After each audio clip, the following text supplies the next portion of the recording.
Um, Found it already. Okay, if you could DM me that, I would really appreciate it. You're so awesome. Kelly's like the best mod. I love you guys.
turn the music down a little bit. Also, let me move the mic so you can actually hear me. Hello. Yeah, our food just got here, so I'm actually gonna turn this back up, but turn it down in my head because it will make it easier. There we go. Let me know if the music's too quiet. But my food just got here, so yeah, okay. So we're gonna eat and then do stream stuff. Hold on just a second.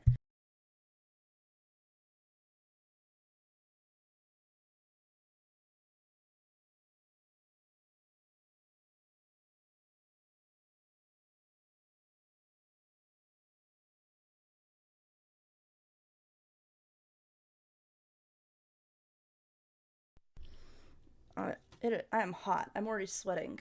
Also, I'm gonna change to my playing on PC. Oh, thank you. So I'm gonna get my food all set up and then we will do. Also, I know my lighting is weird, but I needed to have good light for painting, so I didn't turn on all my usual stuff. We're having Whataburger. Our Kroger order got messed up and we were missing something Josh needed for dinner. Oh my goodness, Kelly.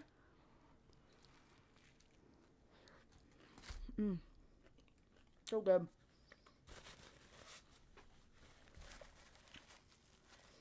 Well, it's gonna be fun for you today.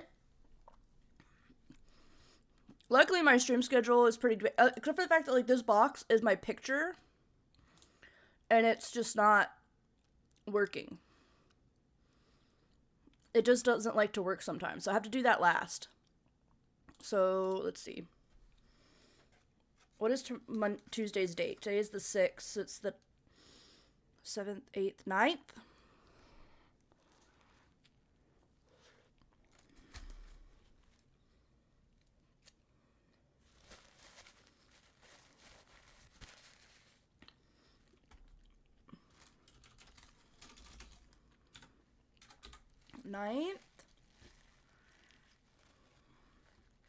And then next week is the 13th. Thank you.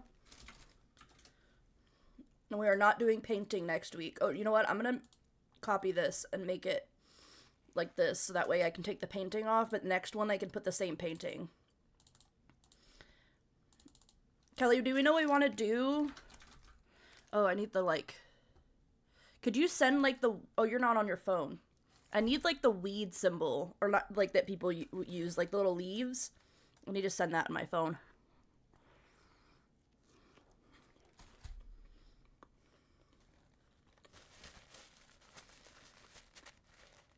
You're a real one. I love you. You're so helpful.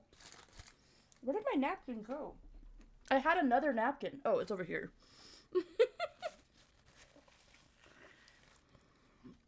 But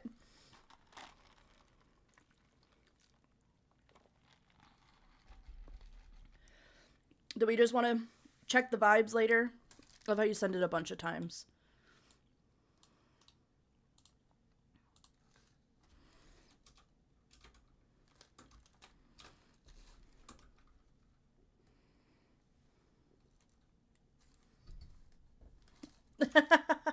Oh, my chat's not showing up.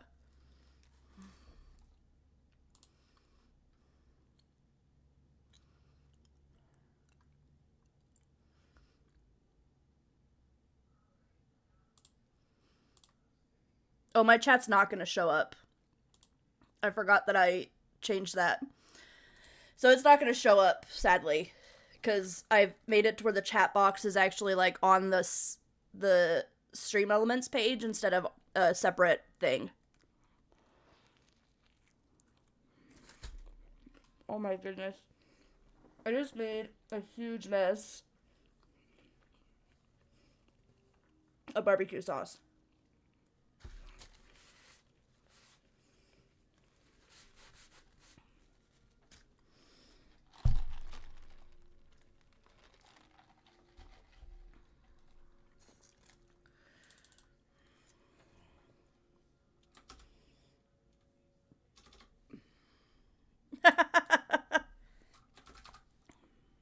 Oh, goodness. I hate when I click off of it and it gets rid of it. There we go.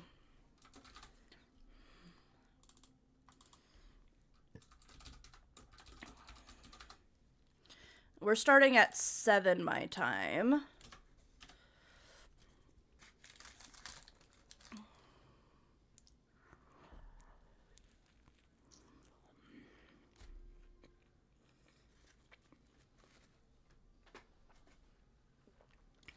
Oh, it's so good.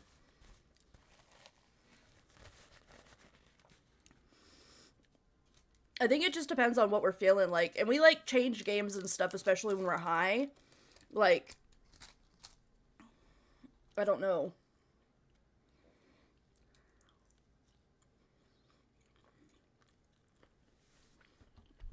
Okay.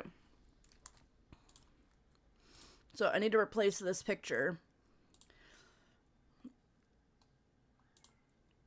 I have to do this every time because for some reason it just doesn't stay like it's supposed to. Okay, so we're going to download, it's page 5.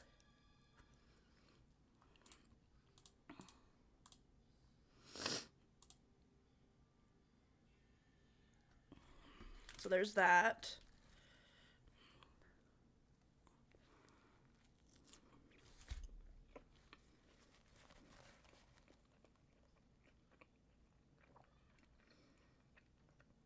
Oh yeah, that'd be fun.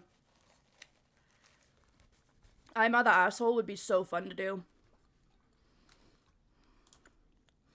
Okay, so then we need to take, like, this over to the mobile.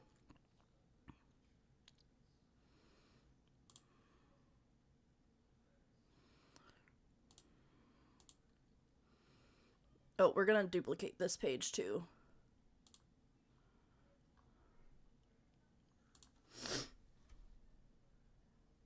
Oh, Josh! Watch Josh win the giveaway.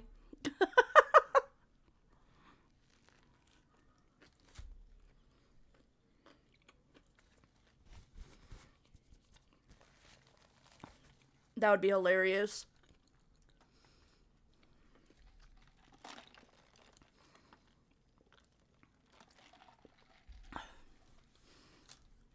He probably would like it.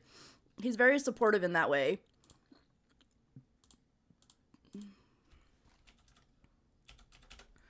Saturday. Oh, I need to change. Ugh.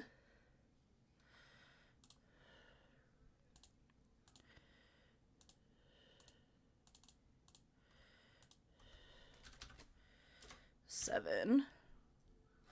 And we're gonna paste this.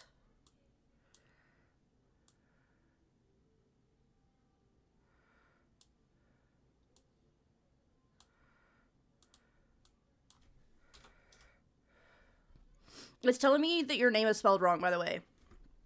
Kelly.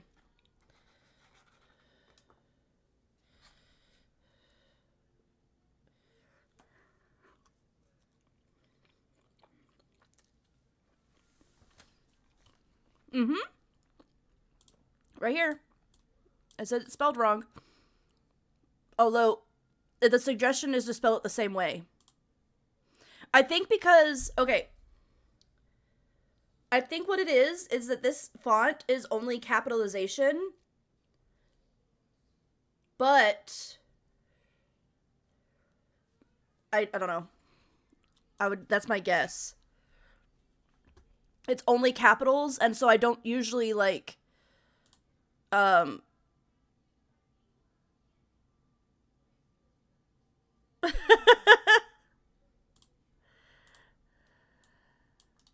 I think it was like, hey, you need to capitalize the K, even though it's gonna be capitalized anyways.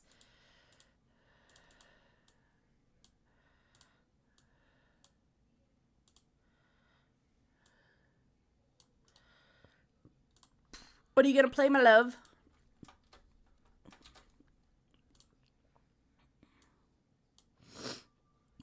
Oh, was it the 9th?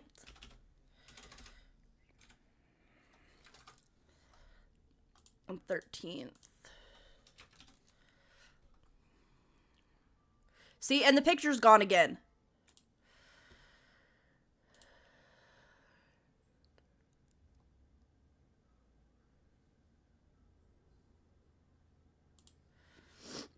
I don't know why it doesn't like to stay.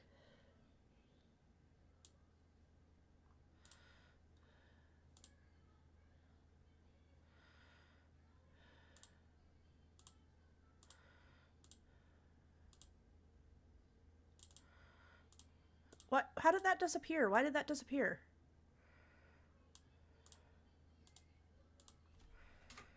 There we go. I'm sure there's plenty of ways. I think my mother-in-law, her middle name is Kelly, I think, and she has like, it's like Kelley, I think.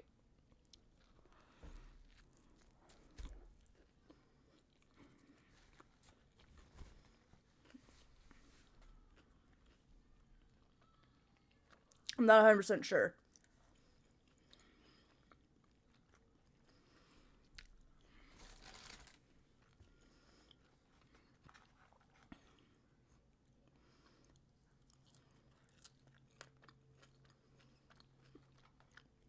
That's just people being ridiculous.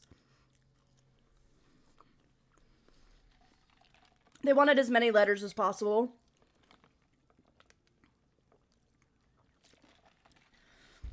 It was ridiculous. So, I used to be a one fry at a time person. Now I'm not. But I used to be like, you have to eat fries one at a time. Like, I could not, like, grab a bunch of fries and eat them.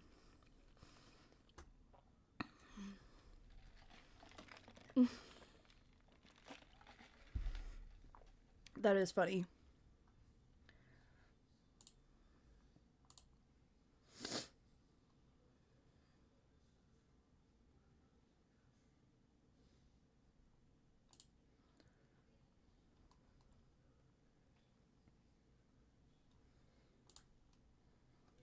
I think that's all. She she showed me her driver's license. Oh my gosh. She's like, I don't believe it. Like, this can't be true. I was hilarious.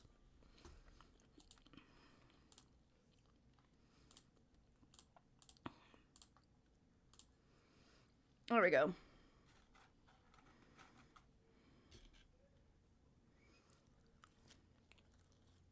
Yay, proof. Okay, I'm not gonna get through all these fries. They're not of great quality right now.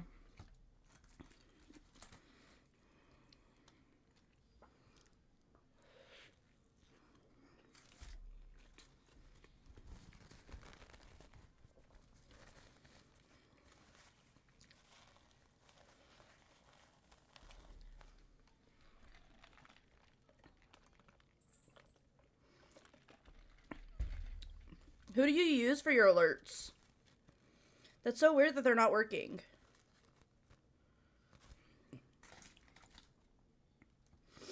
Yeah, that's weird.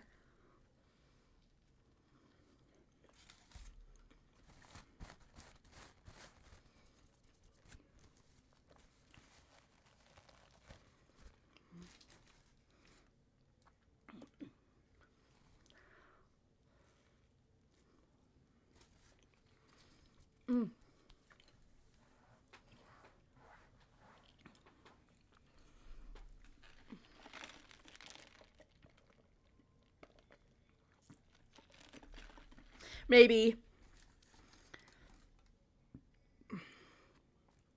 I would eventually like to take everything to, like, at least my alerts and stuff. I would like to take somewhere else, like mix it up, but I don't know how to do the overlay and stuff. And until Mix It Up is online, I worry about moving it all right now. Orange! Don't forget to do paint auction. If you would like to win the painting, we're gonna start painting here in probably like 2 minutes.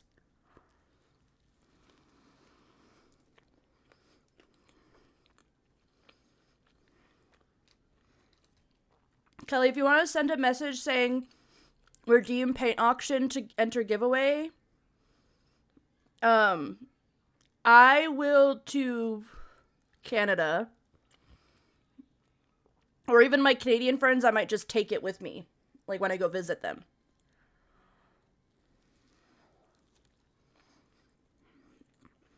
So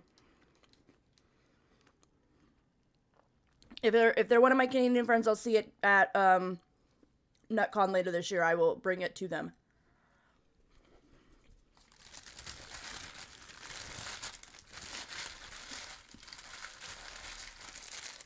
I imagine out of country is very expensive.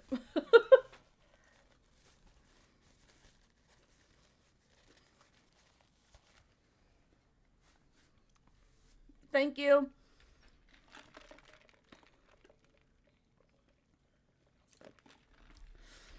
Spread the word. Tell Kate to come in too. Okay. Let me show you what we're working with. I'm going to close all these out. And I might have to turn the music off. I'm not sure if she has music on in the background. I can't remember. So this is what we're working with. I got like a little TV tray here with paints and stuff. My paint stuff.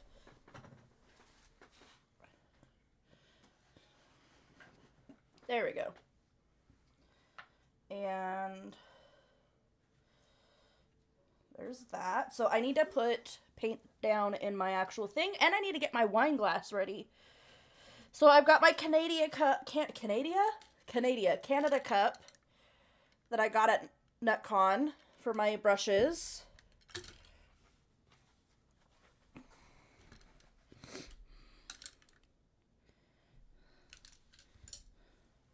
That's what I'm using for my brushes. I think I'm just gonna swivel this around. Ooh. There we go. Or I might have to like do this to make sure I have room for my paint palette. Yeah, okay. It's just weird because it's like poking me.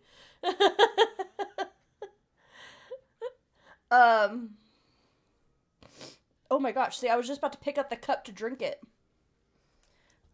And then I've got a wine glass that is Josh's, has chemical things on it. And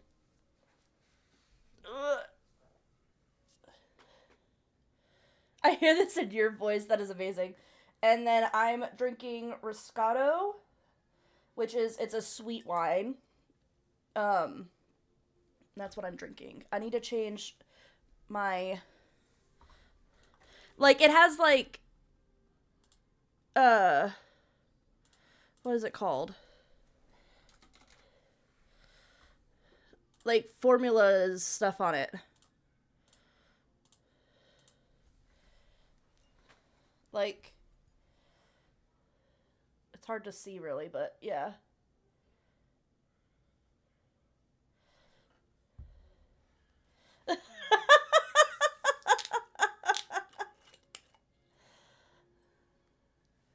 So we understand that this is not going to be like a normal glass of wine, right?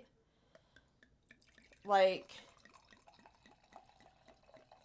I feel like this is like a normal glass of wine, maybe even a little less than that.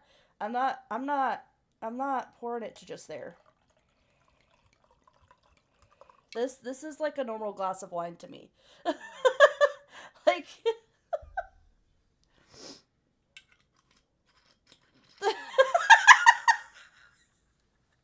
Kelly.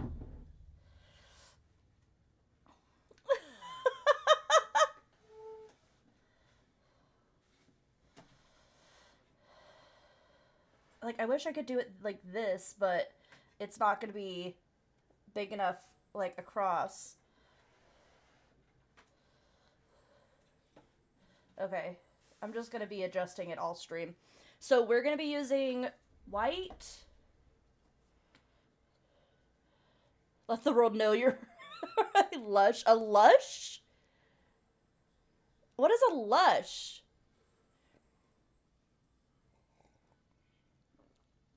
Ooh, I love that wine so much.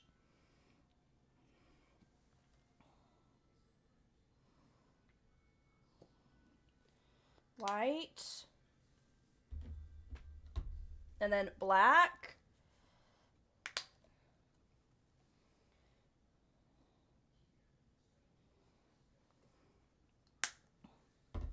This is called burnt umber, but it's like a brown.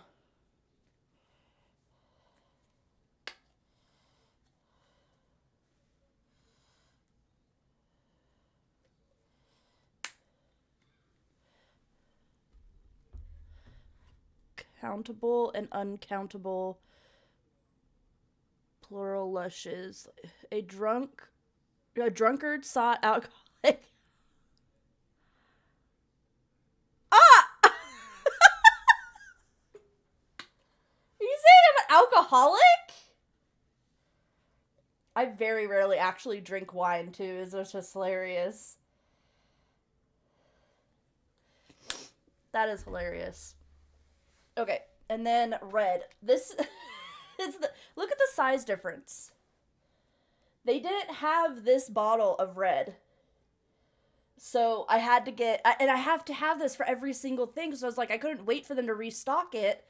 So I was like, okay, I'm just going to get the bigger red, I guess.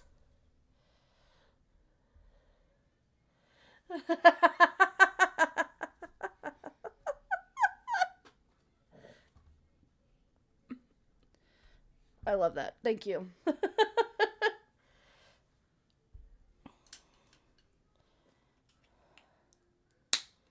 And I've pre-soaked my brushes. They're nice and soft and ready to go. So there we go. We got our paint palette ready. You can't see the white, but it's right here.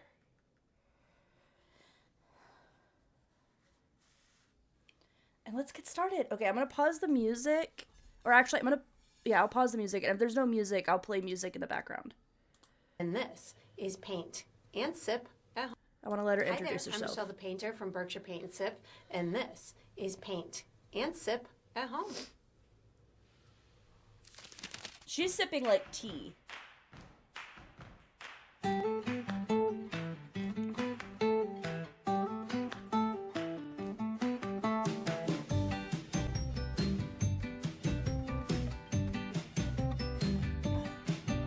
She is.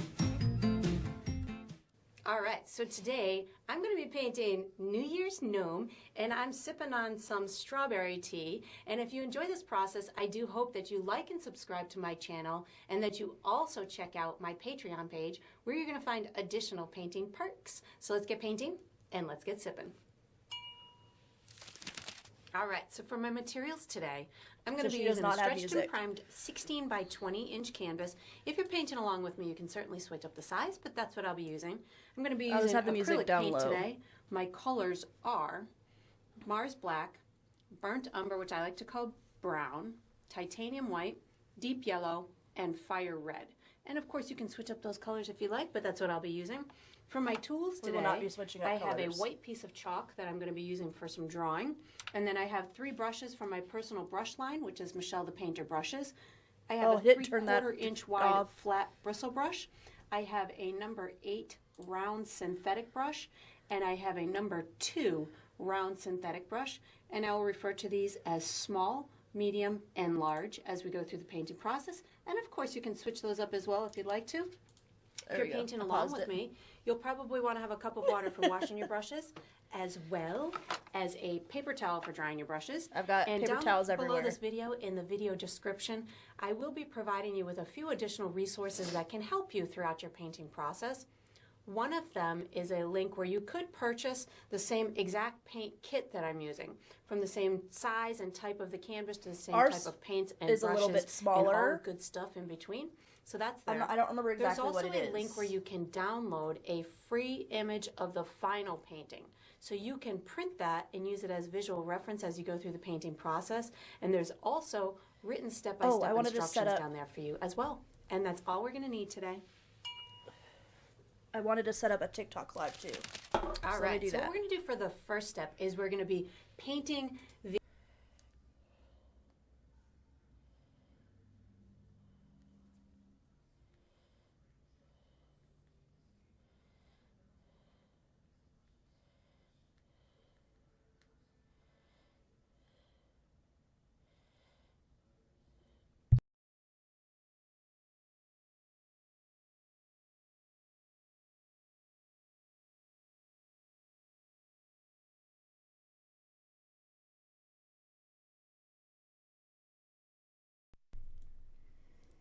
We're going to set up a TikTok live to capture this direction.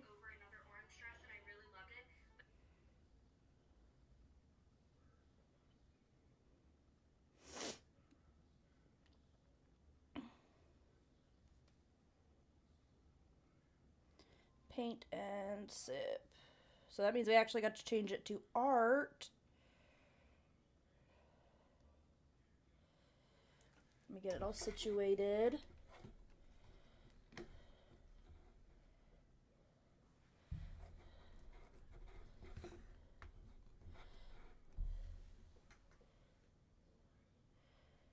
There we go. Okay, let's do this.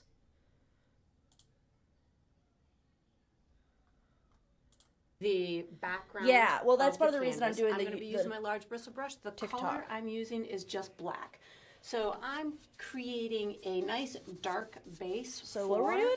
My I think she scenery. So this way, I will be providing you with a few additional resources that can help you throughout your painting process. So we're using one of them is a link where you could purchase the same exact paint kit that I'm using, from the same size and type of the canvas to the same type of paint and brushes and all the good company stuff that she did. So that's there. There's also a link where you can download a free image of the final painting. So you can print that and use it as visual reference so the pause as you go through the painting process. And there's also written step-by-step instructions down there for you as well. And that's all we're going to need today. All right, so what we're going to do for the first step is we're going to be painting Let me know if all the sounds are good. Background of the canvas. I'm going to be using my large bristle brush. The color I'm using is just black. So I'm creating a nice dark base for my whole scenery. So this way, all of my other objects will really pop off and it'll look like a nice nighttime celebration, which I think is what we associate New Year's with, because it's always at midnight. So it's always a nice nighttime atmosphere when that event happens. So I'm starting with a nice black background. I'm not doing any special brush stroke. I like to, when I'm painting, especially a solid canvas or a black canvas, like to kind of just start around my edges, so I make sure I get all of those hit, and then I just use nice long broad strokes throughout the rest of the canvas in order to get it fully painted in. Black covers really well, so you most likely will not have to do a second coat in order to get this fully covered, but once it dries, if you see little bits of streaking here and there that you're not fond of, you could certainly do a second coat, but we are going to be putting a layer of look how much faster she is at this dimension in the background, so that will take care of most likely any imperfections in your background if you do have them. And then once I get this entire canvas covered, what I like to do is I will take my brush, let me just get this last little section here, and I like to go just back and forth with a light touch. And what this will do is this will level out all of the paint, so it all becomes nice and level to the surface of the canvas, and it'll help me hit any spots that I might have missed during that first kind of pass with the application. And then we're going to be using this same brush for the next step. So once you've got this done, you can wash and dry this brush and get ready for the next step. I'm gonna pause there. Yes, I really enjoy her. I think Dee used this same person, so my hands are just gonna have to get dirty because I want to get these edges nice and coated too. It's important to wrap the edges as well, just because you want it, especially on a canvas, when you hang it up, you want it to be like seamless. Like if somebody was to walk sideways, they would still see kind of like the image on the side. I learned that in a different painting class.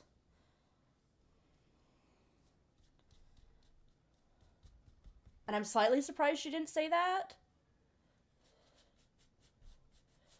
We are not ready. She was fast. And her canvas is bigger than mine.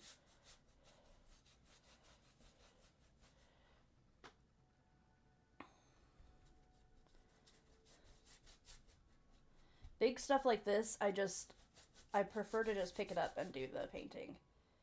It's so much easier. Also, this I got from a paint at home thing. I'm Jenny. Yes, she is an expert. I'm Jenny. I got this from an at-home paint class that Josh and I did. We got the whole like kit and everything. And I had put them like in the back of my stream closet, and I was like, oh gosh, when I started this, I was like, glad I know where I put them. I just had to get it out. So I guess I'll have to just sign this as Jenny because I'm not putting my full name on it. Or like my initials.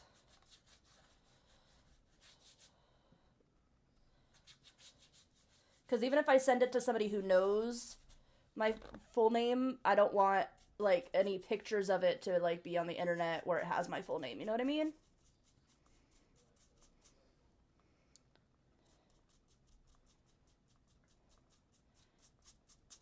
I'll have to like order like a white Sharpie.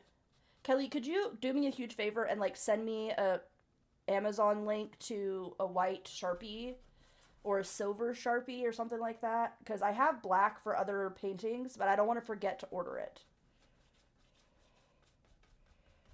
And my phone is kind of busy with TikTok, so...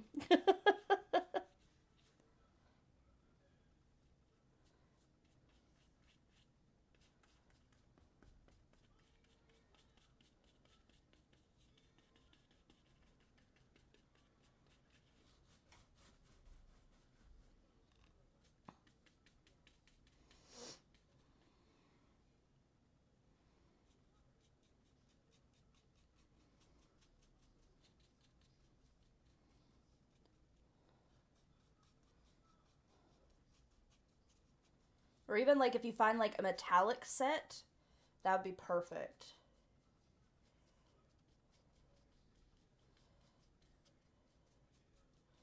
Kelly's like, okay, I didn't realize this is what I was signing up for when I decided to be a mod for you. Like, you're so freaking needy.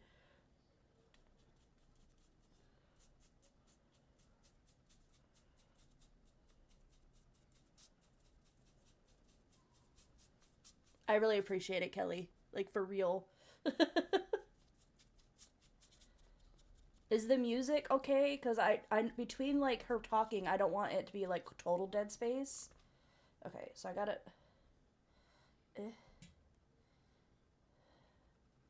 Get this last spot. Okay. Okay.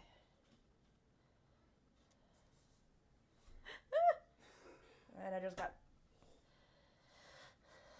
I'm just gonna... I know I'm gonna get messy.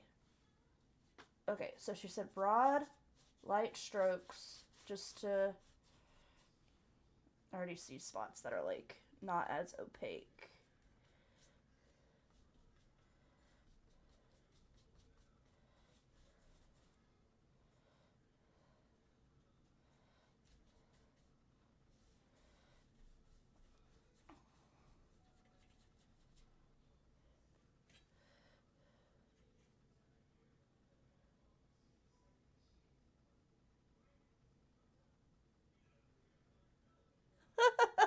So far the painting looks black. Yeah, there's some spots that I can see that are not like opaque, but that's okay. Okay, so broad strokes.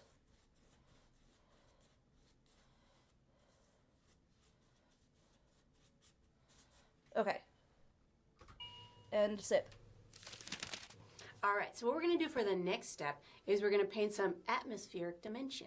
I'm going to be using my large bristle brush. The colors I'm going to use are red, yellow, brown, and white. And what I'm going to do is I'm going to pre-mix myself a kind of a orangey type of a color that I'm going to use as, it's going to turn out more yellowy on top of the black, but I'm going to use it to create just almost like a she glow touched hers. Is hers dry? My nose. Mine is so not that dry. way, when I go to put on my black details, such as the hat and the clothing and the arms and stuff like that, the gnome will pop out in front of that background. So It provides a couple of different purposes. So I have pre-mixed myself my color that I'm going for. This is it right in through here. How I got to this was mostly yellow, and then I used a touch of brown and just a touch of red. And what it created is just this almost like I need a little bit more red than that, a little, kind of like a rusty orange type of a color. And when I put this on top of the black, it's gonna turn it a little bit more on the yellowy side. I don't know if I said I was going to use white, but I'll probably use a little bit of white as well. So this is the color I'm going for in through here. And then what I'm going to do is I'm going to take that color, and you can see the difference between it on the canvas versus what it looks like on the palette. So it'll turn a little bit different on top of that. Okay. I mix it up.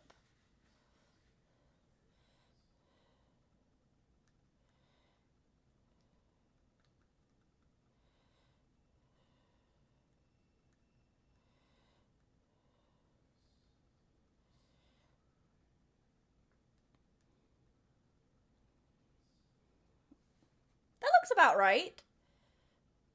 It looks a little lighter on mine, but like if I take the bright light that's on top of it, it looks pretty good. Okay, so I've got that color mixed.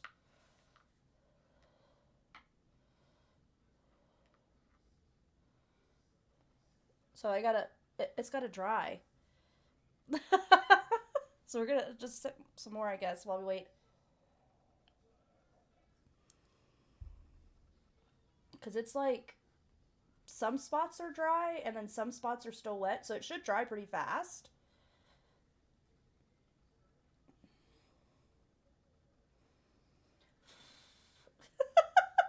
Y'all can see my laundry on the floor.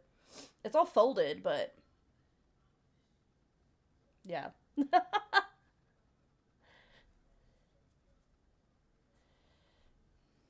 How's everybody's day?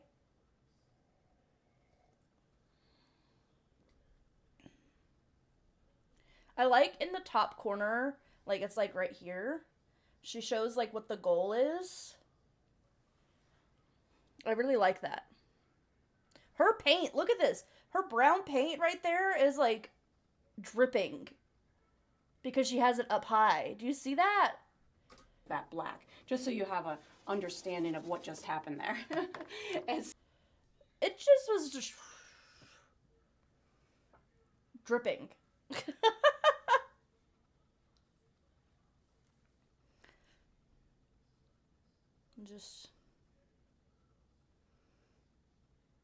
I just realized that I have a bag of chips in the background.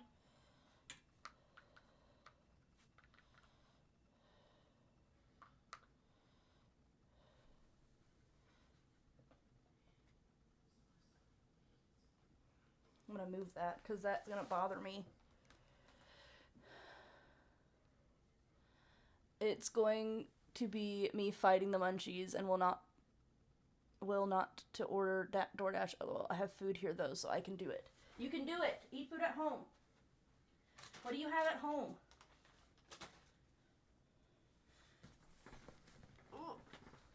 Ooh, you know what's really good? Those potatoes, those like mashed potato cups, and chicken nuggets. Like, I literally will dip my chicken nuggets in those mashed potato cups. My hair is a mess.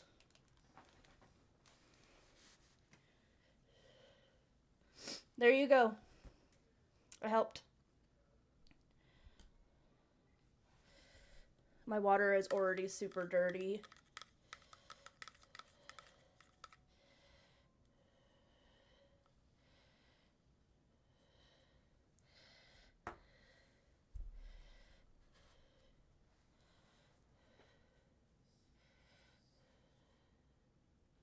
We're so close.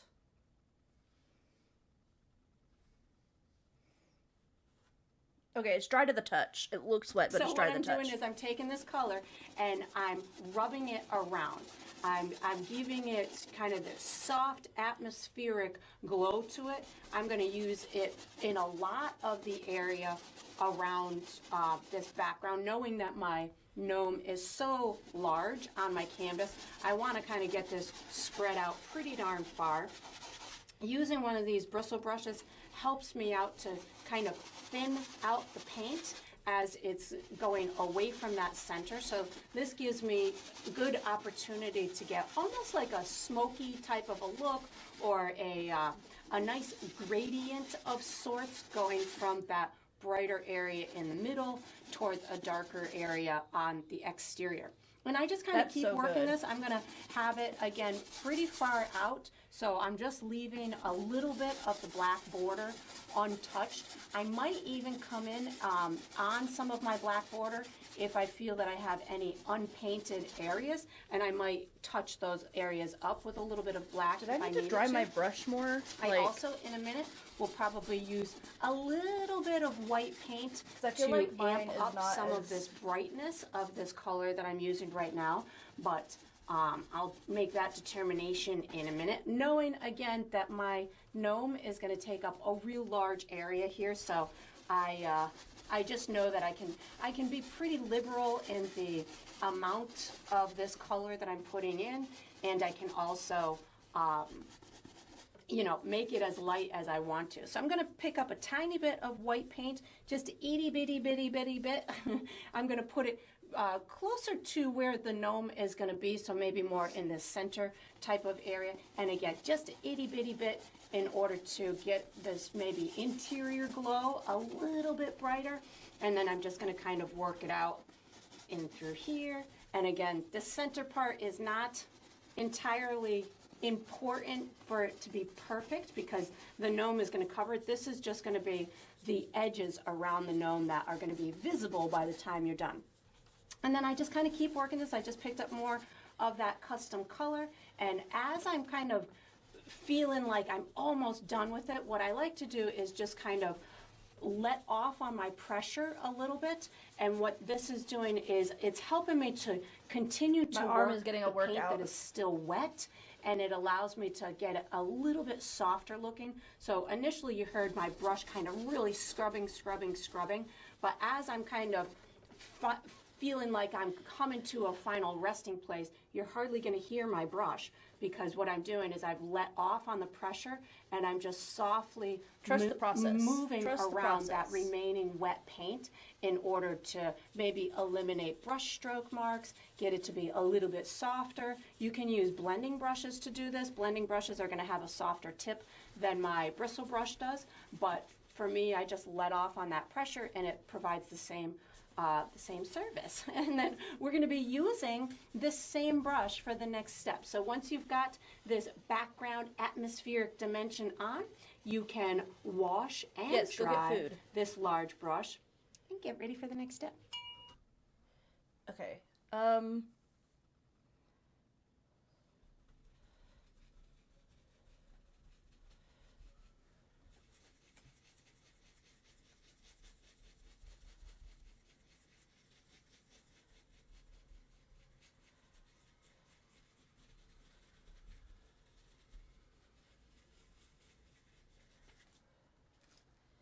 I guess I'm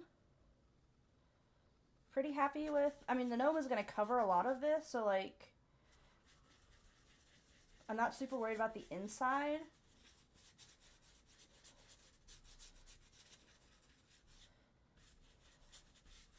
Trust the process. Trust the process. So what you gotta tell yourself. Trust the process.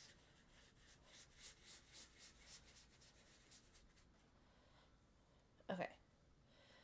Wash.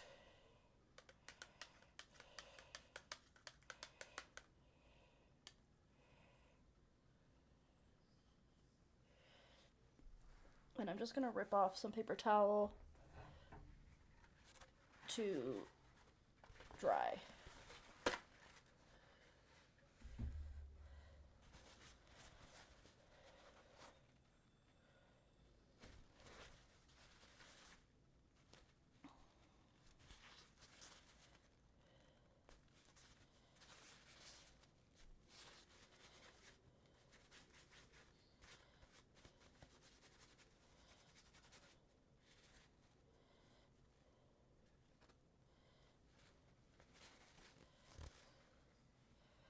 Awesome. I'll let that dry a little bit. Ooh, Lunchable. What kind of Lunchable? I love Lunchables.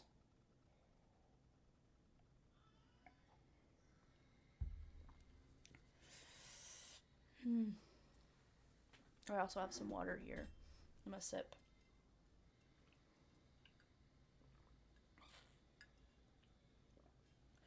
Did you know that pepperoni the pizzas you're actually supposed to microwave?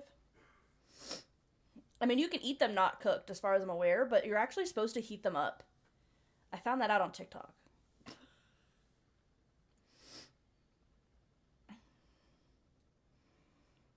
Okay, I'm gonna look at what it is that...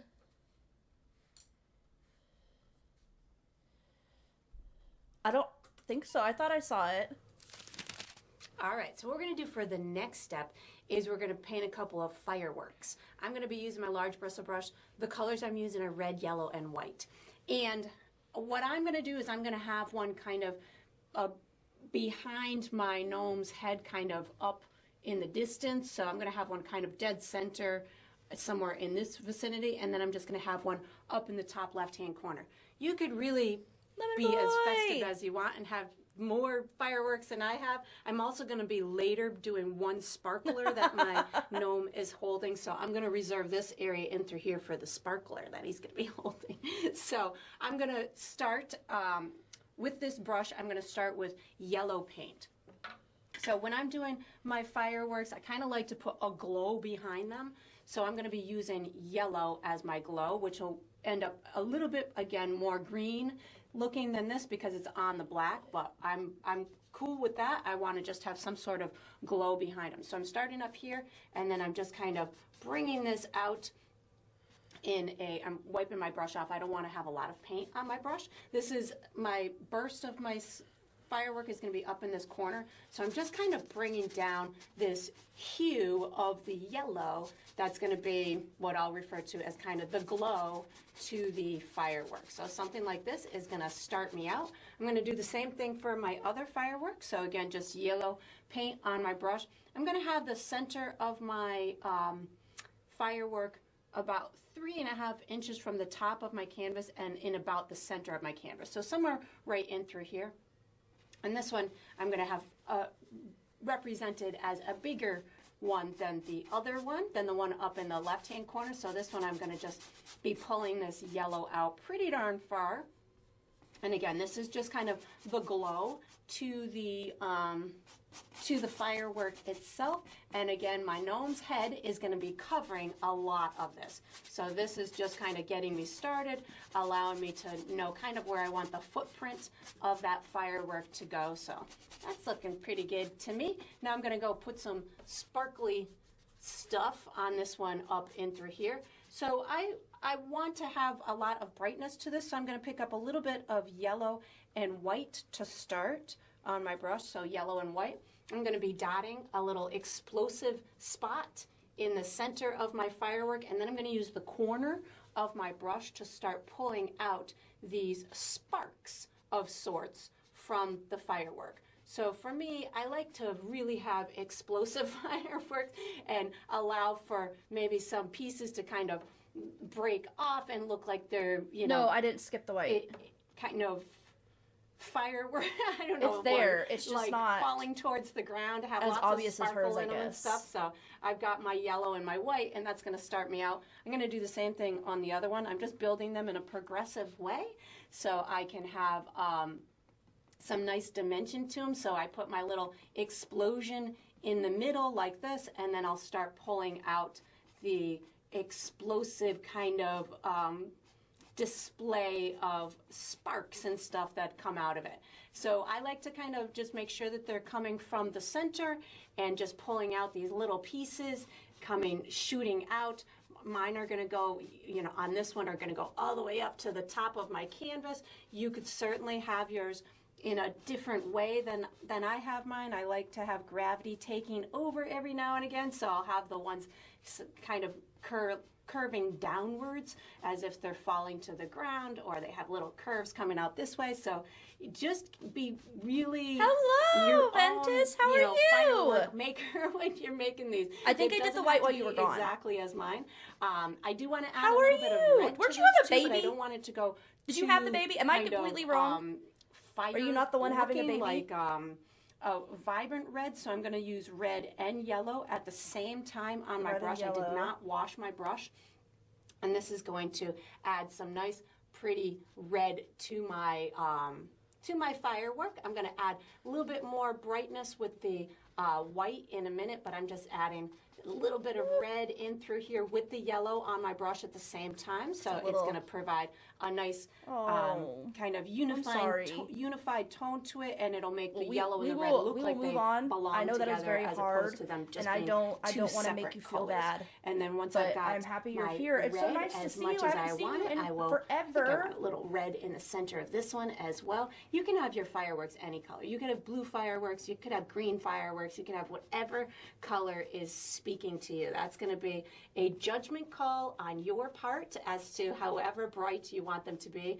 I just know I'm not going to have any red represented in my gnome, so the red is going to really stand out on its own outside of the gnome, who's going to be, the star of the show. But this red will help for these fireworks to kind of have their own identity as well. Now I'm going to wash and dry my brush. I'm going to do one more layer with mostly white, but it's so nice to see you.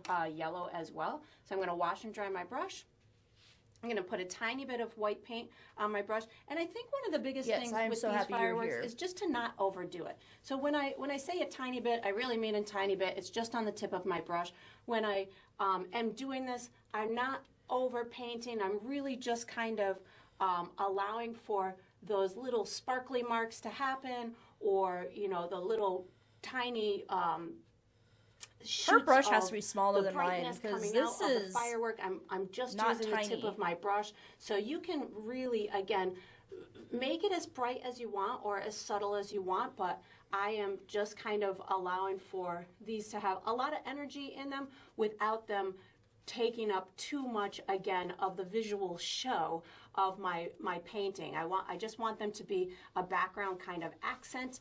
But if you wanted yours 2024 to be, is going to be a wonderful year for you. Lively, you could do I that have too. been I just pretty pick good. Up yellow we and are white trying on my brush, so these sparks don't go too white on me. Again, I don't want them to be too overpowering. So I picked up yellow and trying white out one of our at new the same string time things, to kind of which finish is out these bright paint marks. and sip. And if you felt that this brush was too big and for if you redeem could certainly just the auction, and use paint your auction, you can get in the giveaway. This happen. Or your medium brush, whatever brush works for you. Sometimes I like to just use one tool I am for many drinking different a jobs. red So sweet wine. if that doesn't work for you when you're getting towards these smaller details, feel free to just switch brushes and again, make it as bold and beautiful as you want. And then once you've got this done, this is pretty good. We're going to be using our piece of chalk for the next step. So you can I forgot about the brush chalk. away, take out your piece of chalk, and get ready for the next step. I don't have chalk. All right, so what we're going to do for the next step is we're going to be drawing an outline for our gnome. I don't have chalk. Oh my god. Chalk. You could certainly use any drawing utensil that is comfortable for you. I could probably get a pencil. Again Let me get a recommend pencil. that you make sure that your canvas is dry. Let me find a pencil. I know I have one. It had an extra pepperoni.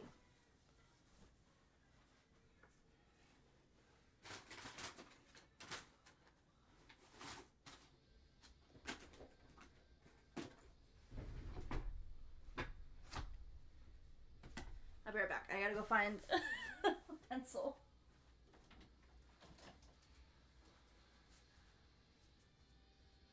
I forgot chalk.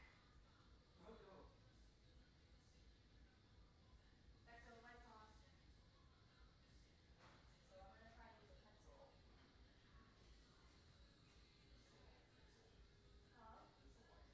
No, just a pencil. The whole thing is black, so it'll show up pretty well.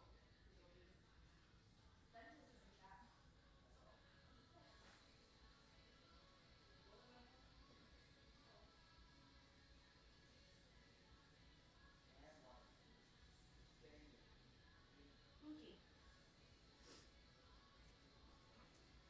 Okay, I found a pencil. Why am I getting tagged?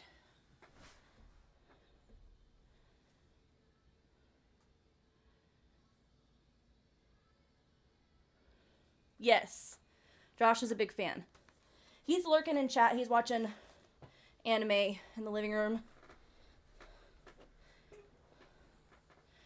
Okay, so we're gonna...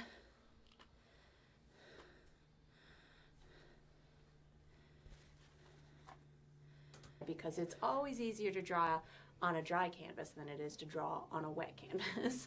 So I'm going to guide you through a series of markers. We're going to be connecting those markers. We're going to be making some nice basic shapes. And by the time we're done, we'll have some nice easy sections that we'll be able to color in. Yeah, this will work pretty good. So what I'm going to do is I'm going to first start you with the gnome nose, which will be an oval type of a shape. So if you find yourself the center of your canvas, top to bottom, left to right, for me, that's about right here. What I'm going to do from here is I'm going to go to the right of that, about 1/4 of an inch to 1/2 of an inch, make myself my first marker. Then I'm going to go to the left of that, I would say almost about 3 inches, make myself another marker. I'm going to find myself about the center of these two, and then go up about 1 inch and down about 1 inch. And what this is going to do is this is going to give me 4 points that I can connect to make an oval type of a shape. So I'm going to take this and just connect all 4 of my markers so I can have a nice oval type of a shape to start my drawing process. So now I can build every shape off of this to create my cute I don't think you guys will be able to see it at all, but it's there. Creating the hat first. I'm going to come up from the center of the nose, I would say about 1/2 to 3/4 of an inch, give myself a marker. And then I'm going to go from the top of the nose, I'm going to go to the right. I would say almost halfway between here and the edge of my canvas, make myself another marker. And then on the left-hand side, I'm going to go again about halfway between here and the edge of my canvas, so maybe about here. So I've got my gnome a little off-centered he's a little bit to the left. And the left side of his hat is going to be a little bit more narrow than the right side. So yours doesn't have to be exactly where mine is. This is just something that I thought was going to be cute. So now I'm going to connect the top of the nose to here, and to here. So we're going to just make a rim to our hat. So I'm going to start from here. I'm going to bring this down. I'm going to bring it back up. I'm going to bring it and hit it in through here. Going to do the same thing over on this side, just kind of drop it down. Going to bring it back up. I think hit my marker. Her idea of easy is different than our idea of easy. Like this. So it's just a fun ring. See how like obvious her chalk is? I'm going to come inside these 2 little corners a little bit. This is going to start the top of my hat. I'm going to come all the way up to the top center of my canvas. I'm going to go to the left of that about 1 inch, 1.5 inches, and then down about 1 inch, 1.5 inches, make myself a little bit of a marker. I'm gonna connect here to here. This is the right outside edge of the hat with kind of like a wavy type of a line. So like this, bring it like this, and then somewhere up in through here. I might have to freehand a lot of this. Is I'm going to come down from here, maybe about 3 inches, and over to the left about 1 inch. Right in through here. I'm going to connect this dot to here. So this is going to be the left inside part of the hat. So this in essence kind of provides you with the width of the head and some fun structure to it. And what I'm going to do is I'm going to come down from here maybe about 1.5 inches to 2 inches, and over to the left about 1.5 inches to 2 inches, make myself a little circle like this, and then I'm going to connect here to the top of my circle like that, and then here to the top of my circle with a little bit of a wavy line like that. So now we've got a cute gnome hat. Now what I'm going to do is I'm going to do my my section for my beard or my hair, which is going to come down pretty darn far. So I'm going to come inside these 2 a little bit, maybe right in through here and right in through here. I'm going to create wavy type of a line to create. Oh, that makes a difference too. If I put it straight in the light, I can really see it. Of the beard. I'm going to have my beard coming, I would say it's going to kind of taper down in through here. So I would say my lowest part is only going to be maybe about 2 inches away from the bottom of my canvas, and it might be a little to the right of the center of my nose, so somewhere in through there. So I'm going to take this, and I'm going to just kind of bring this down in a nice kind of wavy type of a way, something like that, and then I'm going to just kind of give myself this real fun, uneven type of a bottom to it. I'm going to do the same thing. Magic is happening on her screen. From here, give myself some nice wave coming down in through here, and then maybe right about here I can start to, that would be amazing. Kind of break it off, give myself a little bit of a edge to the beard. I'm going to do that would be amazing if somebody won a bunch of them. Body. I want my gnome to almost look like he's kind of in a dancing position. So what I'm going to do is I'm going to take it from this corner in through here, and I'm just going to bring it out like this. Like this is his hip. Jenny try. Bring it out like that. And then from over here, I'm going to bring this kind of in a similar that is hilarious. angle. So I'm going to bring it in just a little bit, and then this will be the other part of the leg. So, or Kelly, the you are bottom so part. high. So something like that. I need to put 2 arms on. One of them's going to be holding a sparkler. The other one's going to be holding a clock. So about halfway down this beard on this side, I'm going to do 2 diagonal lines like this, and then an oval circle type of a shape. No, and that wouldn't work very well. And then on the other side, oil. I'm going to do it in an upward direction. Like so I'm the chalk, you can see what she's doing here. Like it's like very 2 diagonal lines, dusty. and a circular, but I made it to where like if you look at it in the light, type of a shape like that. So I can still all see we're going to it. be doing for the outline. We're going to be using our medium brush for the next step. So once you've got this done, you can put your chalk away. Well, the chalk is just any for little outline. adjustments that you want. Take Yeah, out so your I don't medium need brush the chalk and get to ready like be for able the to next step. actually like. Yeah. All right, so what we're going to do for the next step is we're going to paint the base coat for our gnome. I'm going to be using my medium brush. The colors I'm using are black, white, brown, Medium yellow, brush. and red. So I'm using all of my colors for this step. I'm going to start by just coloring in my black sections. So for me, that's going to be this bottom section of the clothing. So in an area like this where I've got black right next to black, I'm going to leave a little bit of the evidence of my chalk mark so I don't lose that spot. This whole bottom for me is already black, so I'm just using my black to make sure that where it meets the beard is all black. So I can just kind of pull up these little black squiggly lines going into that beard, making sure that I've got that whole part covered. I can make sure that I've got this part where I had some of that background shown. I think actually I want to pull this little hip area up in through here. Yeah, there we go. And then the beard will overlap that a little bit. I'm also going to be doing the sleeves of the gnome. So I'm putting black clothing on my little gnome in through here. So again, where black meets black, if you have any difficulty if you still have a lot of black behind here, you'll just want to leave a little bit of the evidence of your chalk mark. That way, during the painting process, you won't get confused when we go to paint the other colors. But if you're got a lighter background behind there and the black is showing up really nice and well, you can certainly just get rid of your chalk mark. I'm going to color in this whole hat area, and I apologize if you cover up your favorite part of your of your firework, because it's inevitably going to happen, especially if you put the burst right in the middle of the hat. So sorry if that's happened to you, but so you can always make another firework too if you wanted to. But I'm going to color in this whole thing. I like kind of building from the back forward. It just for me makes it a little bit easier. So if I was to be trying to work that firework around this hat, I might not have gotten it to look so cohesive from one side of the hat to the other, or to make it look as natural as I could, blending it behind that hat. This way it really ensured that it was going to look like it's behind the hat and not just accidentally set to the side of the hat. So that's just one of those things that makes my painting process a little bit easier. Okay, some painters like to draw everything out and work, one object alone in a more systematic kind of way. But for me, again, working from the back forward provides me with a nice, easy process to not lose my way and to not have to redo certain areas. And once I've got this black done, I am going to be switching colors for my next section, just making sure I've got this nice and kind of level and that I don't have too many heavy spots. All right, so I'm going to wash and dry my brush. I'm going to be creating a custom tannish gray for the beard and chill, person. Chill, the girl, hands. chill.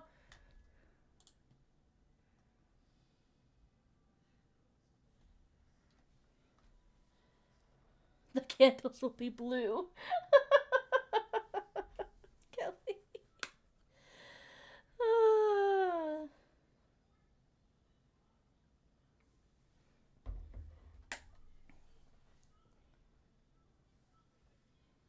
Okay, let me get this all painted black. Gotta paint over a lot of my firework here. I was so stressed about this firework too.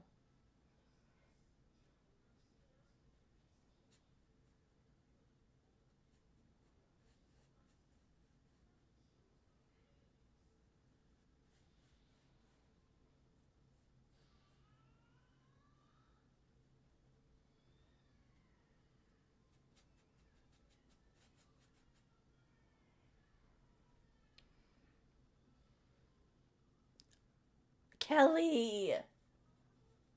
Do you want me to delete that for you? Because I don't think you can.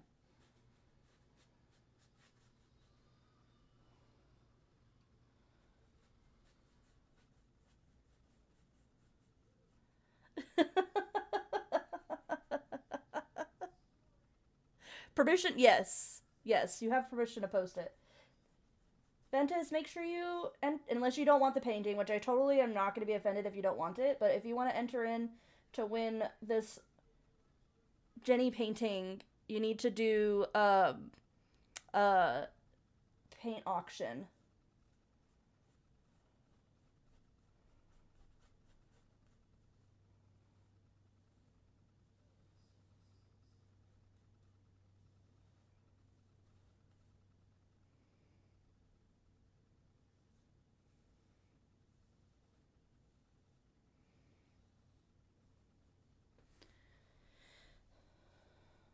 Okay.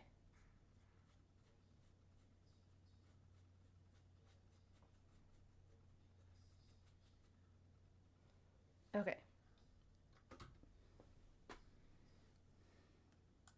So I'm washing and drying my brush. I have already pre-mixed my color so you can see where I'm headed. Actually, I'm going to show you how I make all of these 3 custom colors before we fill in the areas. So this is my custom tan. How I got to this was a lot of brown, a touch of black, and white, a good amount of white. So what I'm making is just almost like a light grayish tan color, and I'll be utilizing that as the base coat for my beard and my gloves. Then I also have a custom gold color.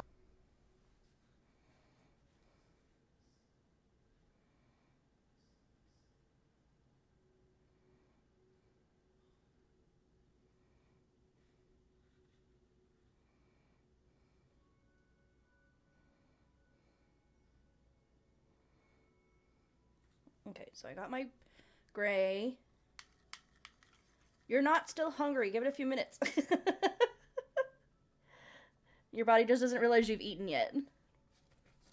No, I totally get that. I will, like, be almost done eating, and I'm like, oh, I'm still hungry, and I'll make more food, and then as soon as I start eating that food, I'm like, oh, I am not hungry anymore. Okay, so I've got the gray mixed.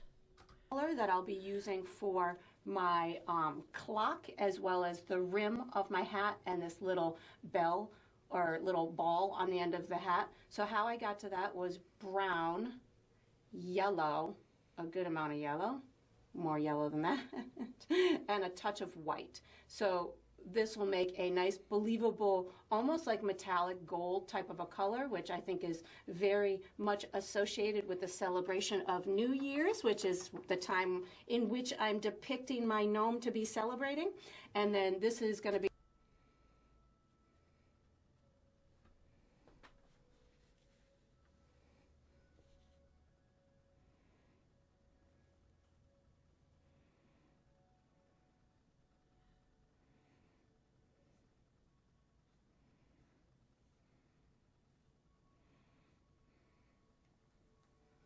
Okay.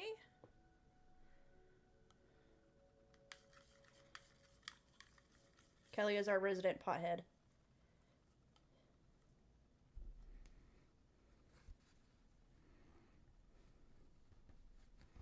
Okay, and then the last color. The skin color for the nose. So how I got to this is about equal parts of red, yellow, brown, and white.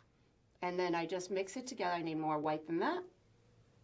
And I get what's like a nice soft peachy skin type of a color. Again, yours doesn't have to be exactly as mine. This is just what I'm headed for. So once you've got your custom colors. It's crazy how like they just use the colors that are there and not like get all brand new colors.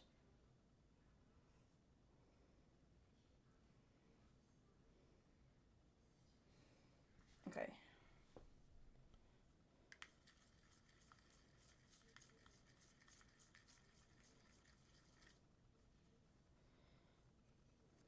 Ooh. Okay. So I'm going to wash and dry my brush, and I'm going to do my beard and my hands first. So I wash and dry my brush. I'm picking up my custom tan, grayish type of a color, and I'm going to go just right around my nose like this.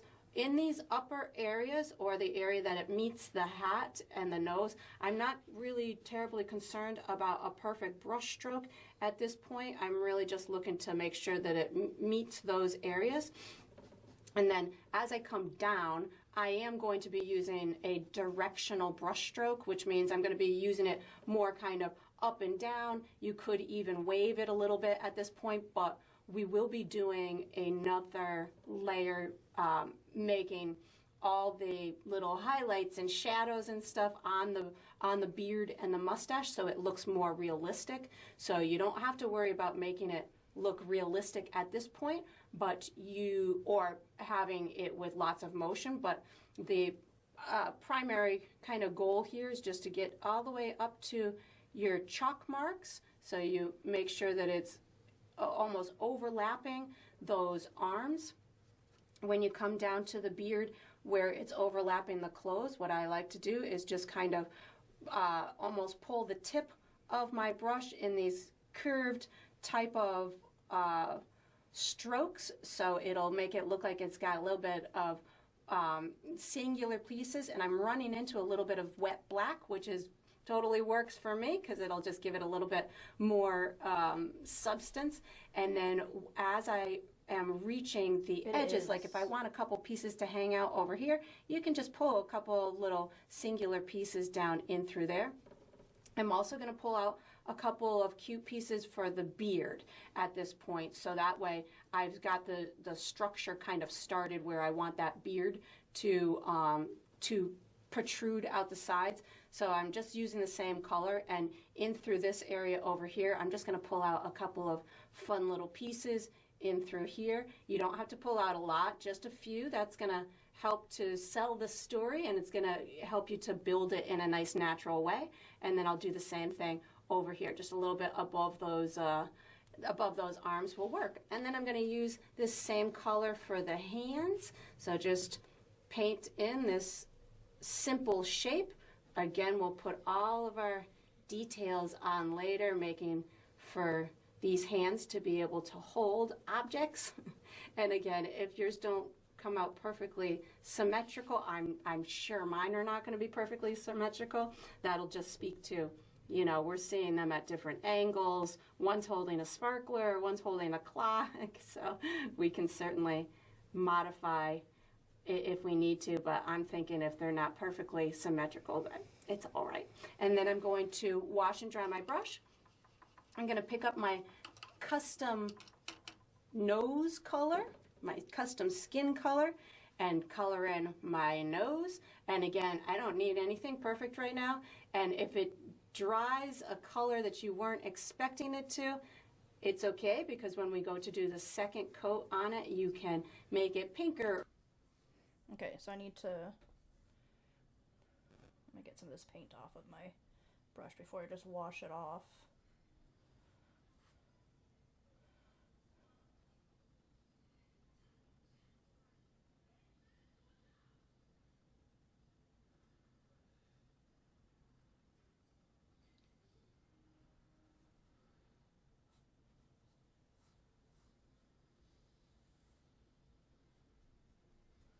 Okay, there's that.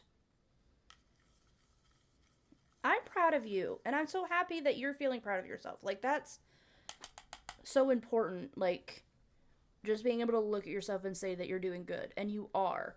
Like, I truly believe you're doing good.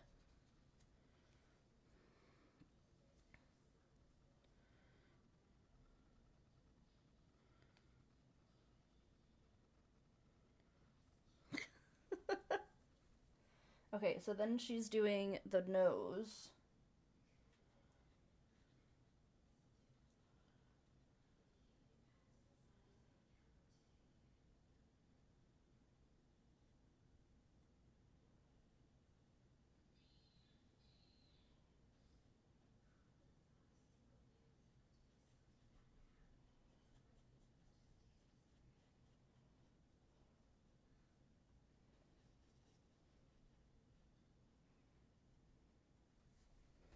Or browner or lighter, or you can adjust the color on the second pass. So I'm just going to get a coat on here, and then I'm going to wash my brush, and I'm going to put the little gold pieces on as well. So again, washing and dry my brush. I'm going to pick up that custom gold color that we created, and I'm going to color in my gold areas. So these are going to be, again, just very representational of this holiday. And I think that's a great way to, if you're creating your own designs, to just depict certain aspects of holidays and things of that nature, if by using the standard or typical color schemes. Like when you're doing Christmas, if you use a lot of red and green, your painting or your composition will automatically speak to that holiday. So if I want something to speak to New Year's, there's, you go to New Year's Eve parties and the decorations are in gold and black and sparkles and stuff like that. So if I'm creating a painting that I want to have that feel, those are the colors I'm going to inject into that painting in order to get it to speak to that specific holiday or event. And then once you've got this done, we are going to be using we're going to use the same brush for the next step. So once you've got this done, you can wash and dry this medium brush and get ready for the next step. Okay, we're going to pause there.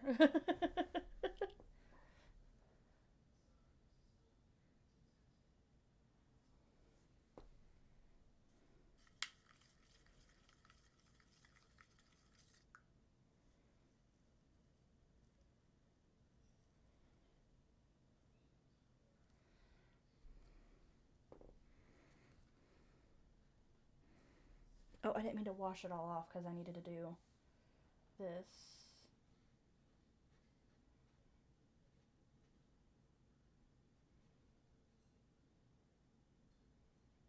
Okay.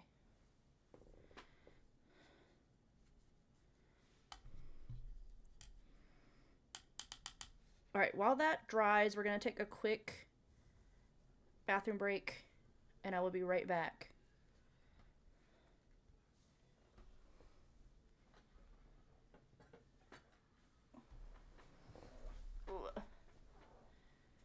Right? Pizza roll sounds so good. All right, be right back, guys. Where is it? Where are we at? Oh!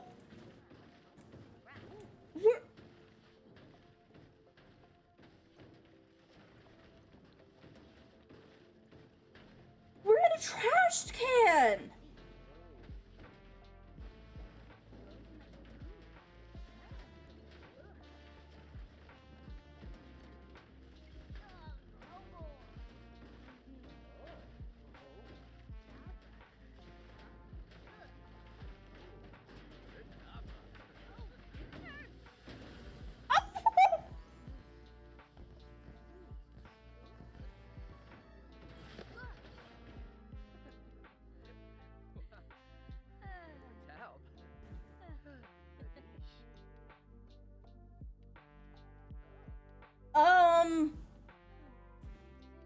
Go home.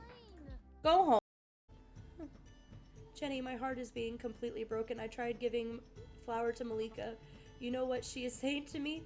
I am appreciating thought. Oh, I am now in zone of friends forever.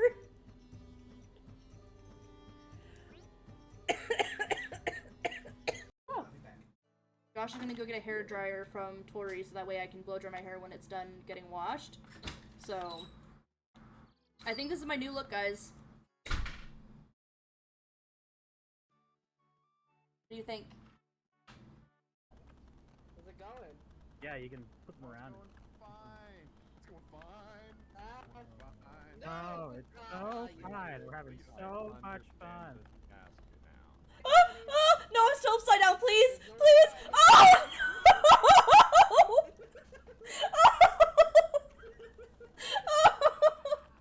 Oh, hey Raven, how's it going? Hi. Oh my god! We're doing great. Josh is letting me do his makeup for our first win. So this is what we're looking at. I know I look fabulous. You look like a hooker.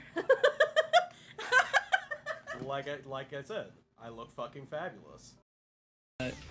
Sign Felicia's all down to try out your dip.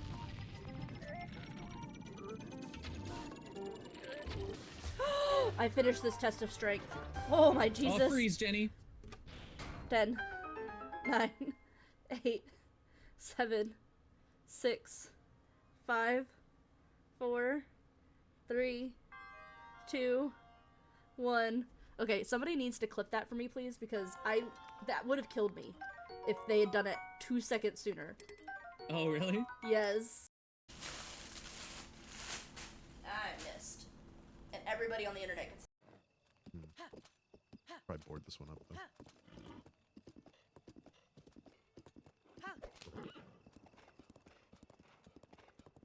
She's madder than a wet hen, I tell you. I got her all riled up later. when I didn't come home on time, she was riled up, and she was madder than a wet hen. I'll tell you what. Boy, I tell you what. I don't know why. This is King of the Hill, right? A normal height has 3, like, that's 4. 3, like, cars that come off the top of it. Yell.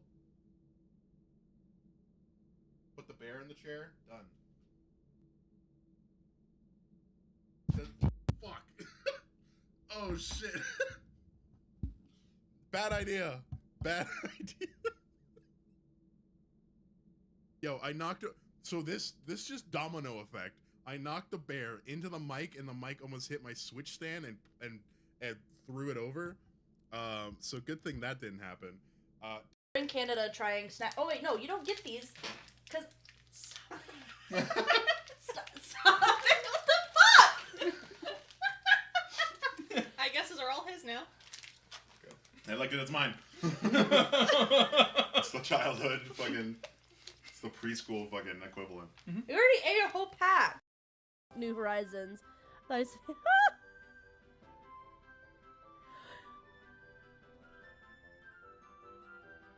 I didn't do that. I didn't do that. He did that.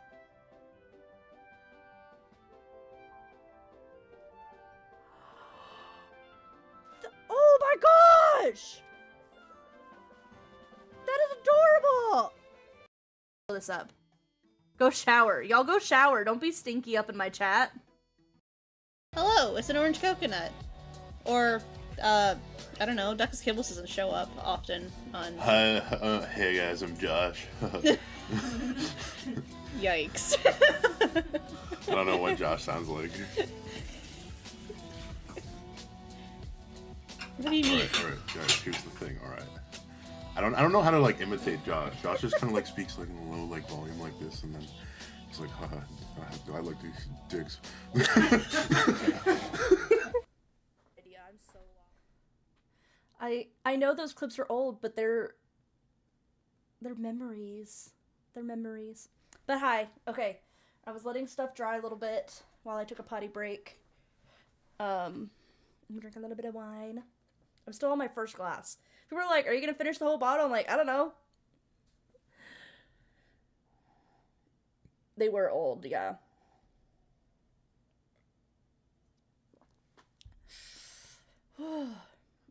How is everybody doing? How's your pizza rolls? Does your pizza rolls have like is it like the little pepperoni pieces in it? I haven't had pizza rolls in a while. I don't. Also, what happened to Bagel Bites? Are Bagel Bites still around? Anners! Hello! What is... Why did it do that? Okay, so Sweet Anners is another one I have to fix.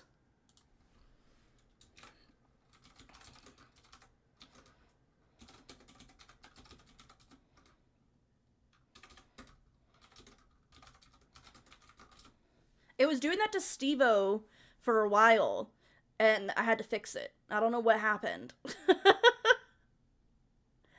But I'm good. How are you? I'm just taking a bit of a break, but this is where we're at right now. Pick it up so you guys can see it. That's where we're at. Her beard is way more white than mine is, but that's okay. That's okay.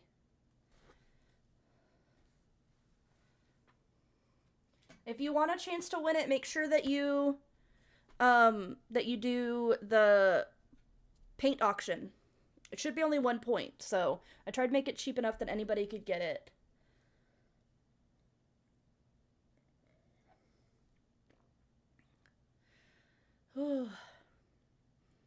Depending on how long this stream is, we will definitely play a game. We're about halfway, a little over, or a little under halfway through her painting process, so let's see.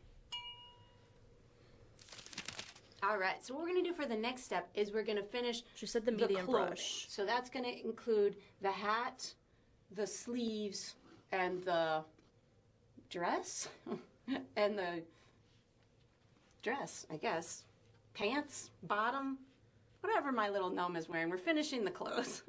I'm going to be using my medium brush. I'm going to be using black, white, and gold. And what I'm going to, in essence, be doing is adding strategic highlights and shadows to these it's more of a robe, yeah. And a little bit of detail work on the sleeves. I'll be adding my highlights and shadows in order to give these form, dimension, and some details. This is the start with real, like, trust the process spots. What I'm going to do is I'm going to be using black and white on my brush at the same time to create highlights that are, one, going to speak to where the light source is. So I'll have some bright areas maybe up on the top right-hand side, which will make it assume that the light is up above. And then I'll be doing some grayish type of that's areas so nice. In through a nice comfy robe, like soft like and like cozy. Oh, so nice. In through here where I want it to look like the hat is fuller, and maybe up at the top. Minecraft and I'll music. do the same thing for the bottom too. So I have black and white I don't remember. on my brush at the same time right now. I'm going to start adding my light areas. So I put my light color, which is my black and white, on my brush in the area that I want to be the lightest, and then I rub it out into the hat. So what I'm in essence doing is saying, wherever I want this hat to pop out and look fuller, I'm going to add a little bit of this gray type of a tone. It doesn't have to be really bright. You just want it to be lighter than black. So when I put black and white on my brush at the same time, I can create this on the fly grayish type of a tone.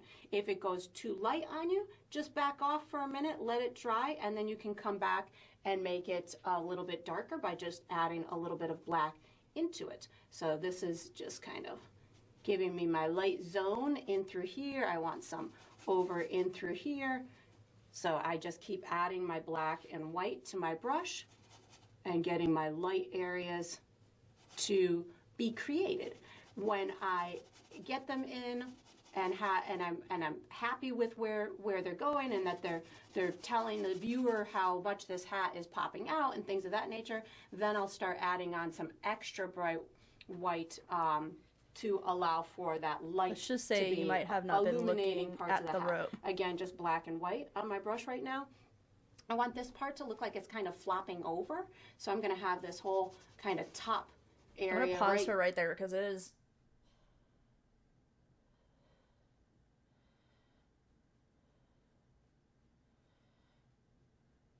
So because a lot of the light is coming from the back, I kind of understand that we want like the center to be a little darker.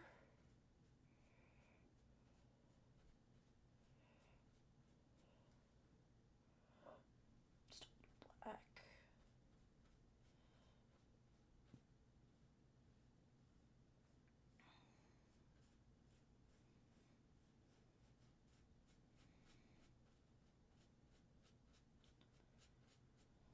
And put a little bit more black on my, so I can kind of.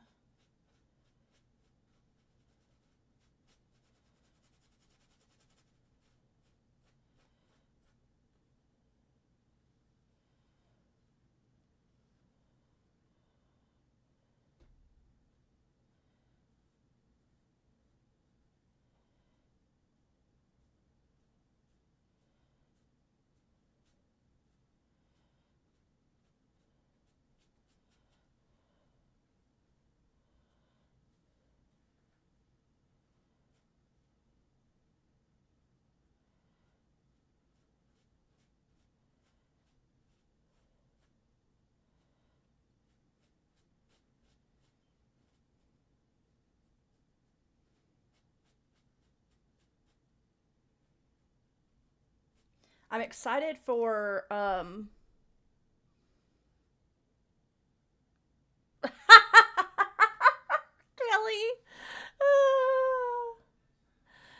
That is so funny. I'm so excited because next month Josh is gonna join me for the Valentine's Day one.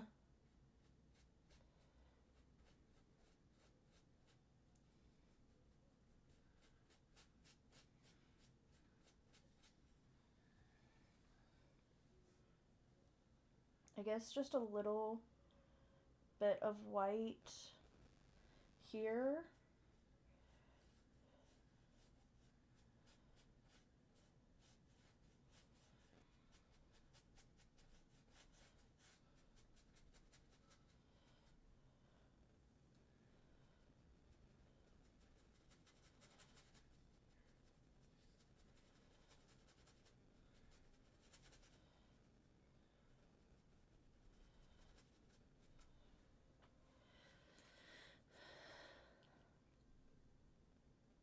Oh, I can show you after this video what we're doing for Valentine's Day.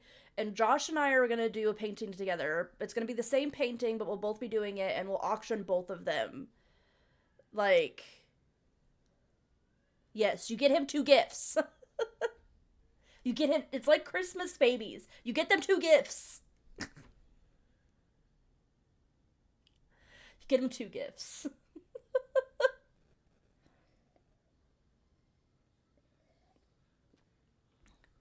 Our anniversary is Valentine's Day, so that's one of the reasons we're gonna do Valentine's Day together or like the Valentine's Day painting together.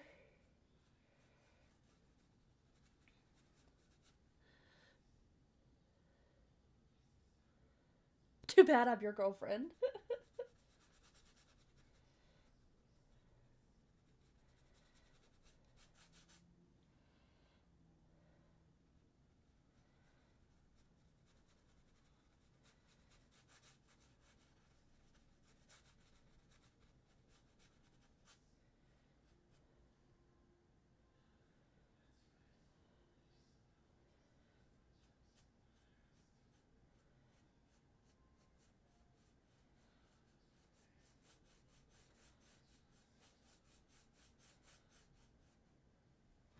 Okay, let me... To this crease is going to have a little bit of lightness to it, so something like this. And this will also help it to stand out in front of that background as well. And if you do it, that was just a little bit too light, so I just added a little bit more black to my equation.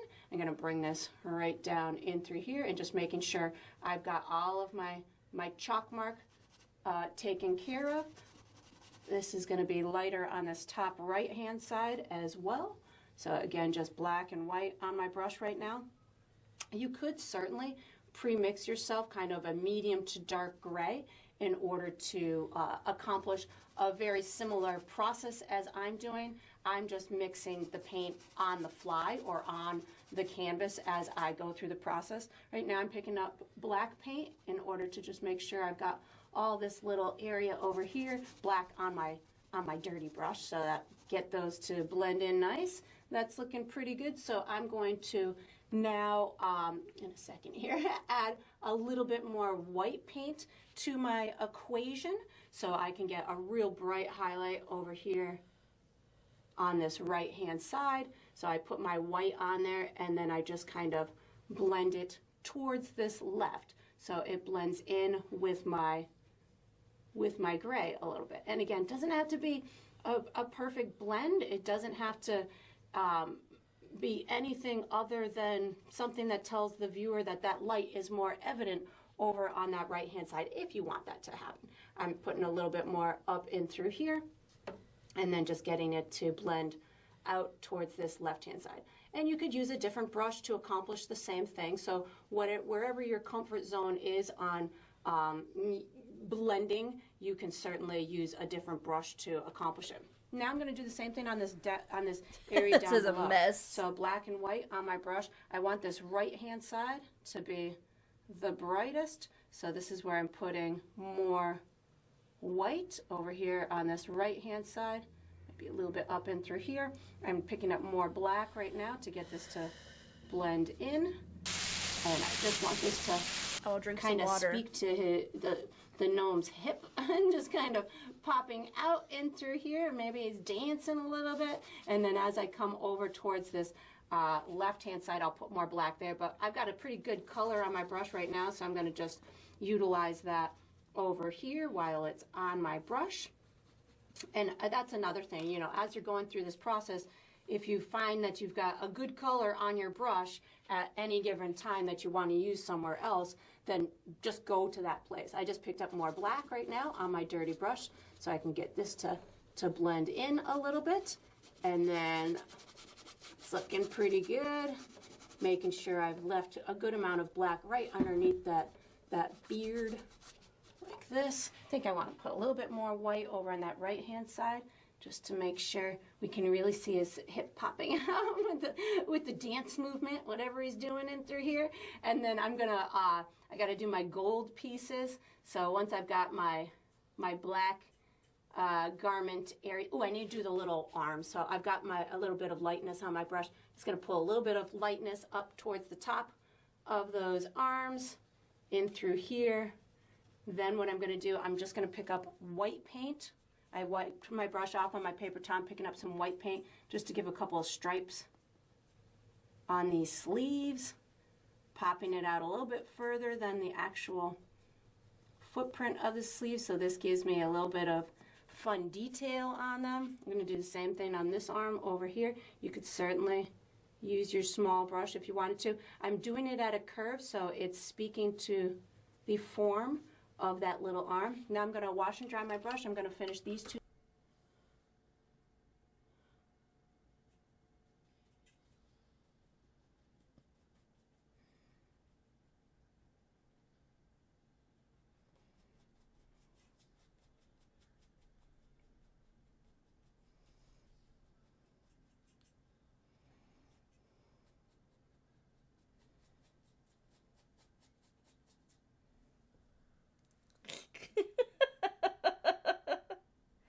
Levi, hello.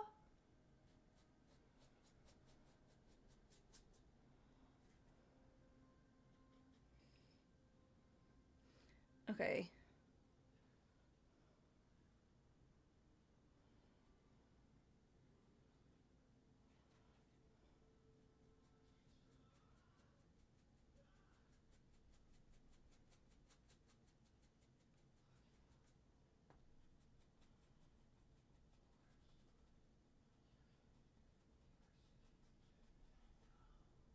Then just, which way should you do them? Inward?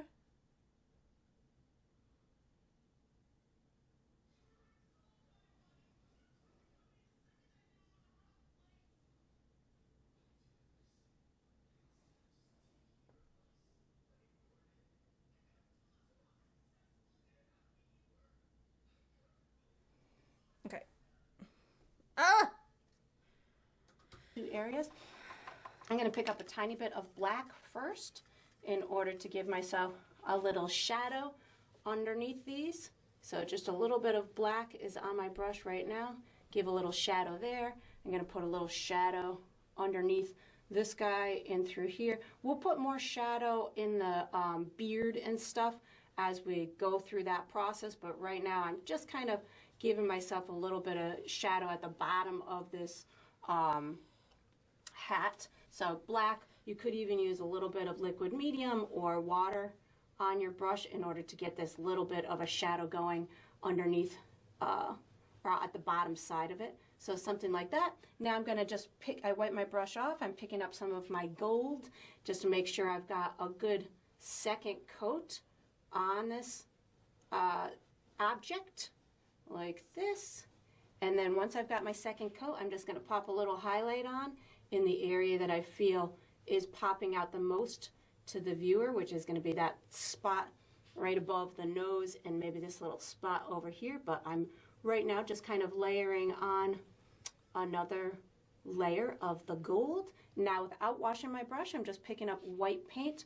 I'm gonna do a nice bright highlight in through here and over here, and I'm gonna do the same exercise on that little ball part on his hat as well. Just get this on in through here. So as I pop that highlight on, I'm just kind of blending it into that wet gold color that was underneath him.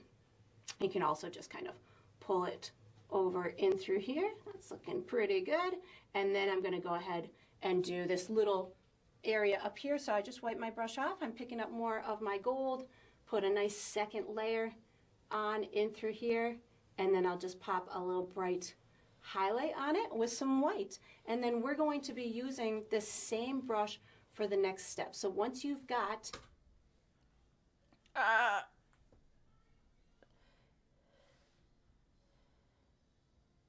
like your peak of highness?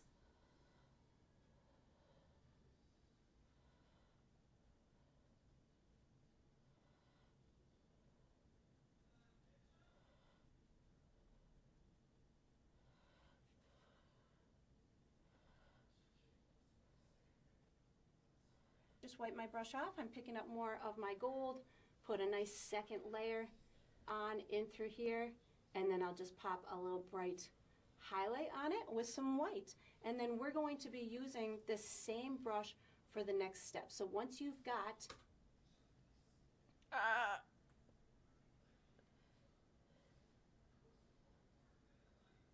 like your peak of highness? Oh. Okay.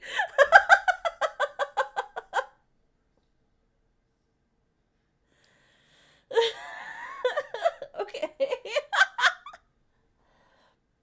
Kelly, you're very high.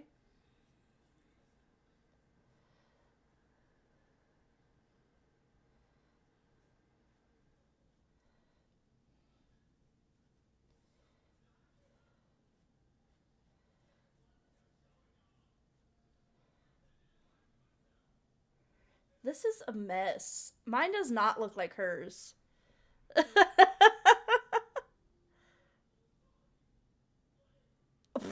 Kelly! your clothing done, you can wash and dry this medium brush and get ready for the next step.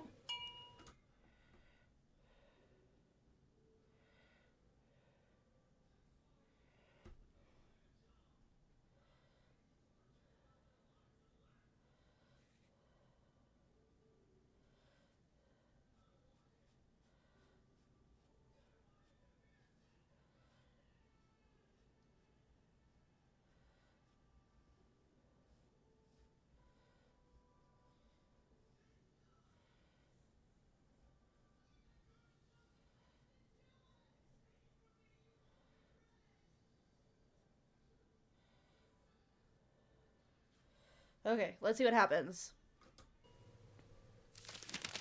All right, so what we're gonna do for the next step is we're gonna finish the beard and the nose. I'm gonna be using my medium brush.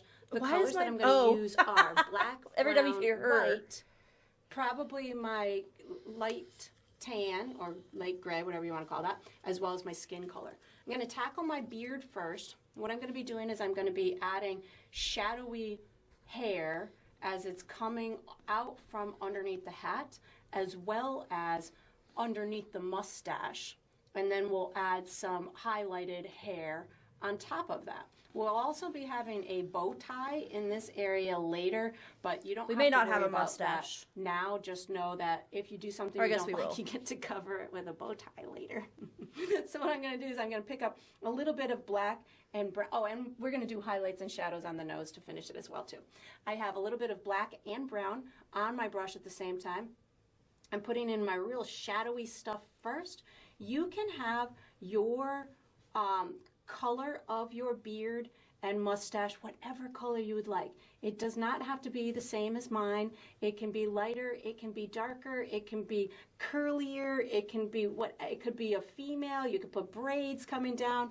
Whatever is speaking to you is the way that you should do it. It does not have to be like mine, but what I'm gonna do right now is I'm pulling out these little shadowy pieces coming out from underneath the hat. I'm also gonna pick up a little bit more of the black and the brown to put a little area where the mustache kind of meets the beard in through here. So this is going to help to delineate those two areas from one another. So I'm kind of just almost underlining where I want the mustache to go right now, something like this, and then I can pull down. I'm going to wash my brush. I don't want so much black coming down into the beard, so I'm washing my brush. I'm picking up just brown right now, and I'm going to take this and I'm going to bring this down into the beard aspect of it. So again, this is just going to help to show the difference between that beard versus the mustache, and it also helps to give you a little bit more movement within that hair. So I'm just kind of pulling some of this down in through here, maybe a little bit over this arm in through here, and then I'm going to put a little bit, right now I'm just using brown. I'm going to put some of this right underneath, oops, on top of the nose, and right underneath the nose, as well as if the hair underneath the nose might be a little shadowed by the nose, so you can certainly bring a little bit in through here. And again, the mission here is to just get these pieces to kind of separate. I'm picking up a tiny bit more black just for this little area right in through here, so we make sure that we've got a good, maybe his mouth hides underneath here somewhere, because I know the gnome has to eat somehow.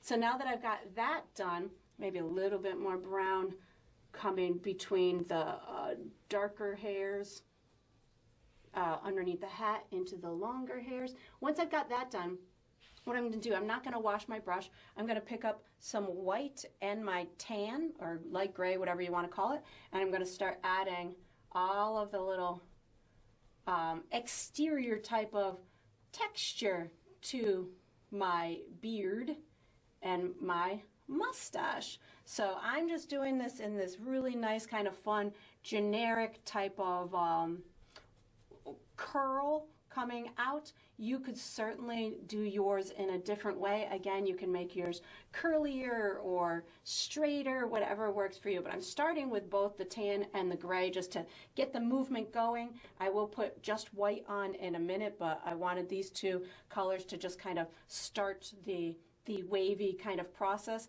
If you want it to look like it's kind of coming over the arm, you can accentuate the brightness as these waves kind of make their way over the arm. And then in through here, make it go as wavy as you want. It can be, you know, straight, wavy, whatever works for you. I just want to give it a nice kind of transition into the clothing. You can make it longer if you wanted to. If you wanted some longer pieces, just pull some longer pieces down. You can make it confusing looking, or like he really just, it's, you know, it's all nice and brushed and there's not going to be any hair out of place. Whatever works for you is totally fine. And I'm just kind of making sure it blends up into the shadowy area. And once I've got kind of all the movement on there, this was again with my tan plus white. Now what I'm going to do is I'm going to put some really bright white areas in so it just has a lot of volume.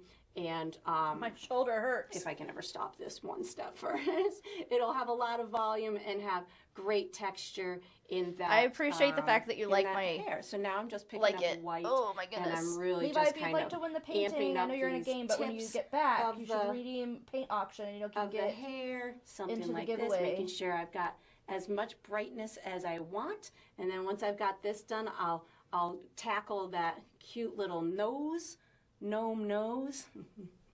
That's one of those tongue twisters that I'm sure I could not say 3 times fast. But anyways, so I'm just getting this nice.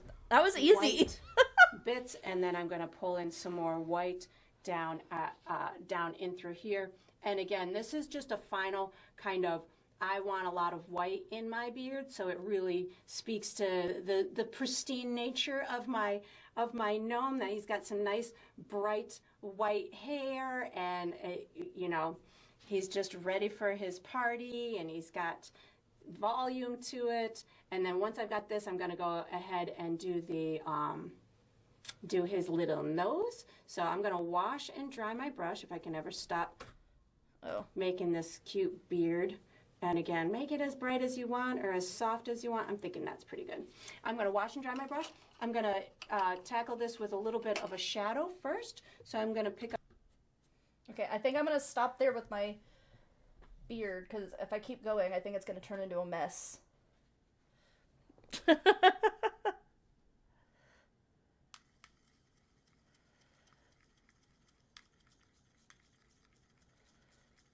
The vibe that would get passed around when I was like, I'm a gnome and you've been gnomed. I think that's how it went, isn't it? I'm a gnome and you've been gnomed. I'm still on the first glass of wine, y'all. I'm surprised. I don't remember that TikTok.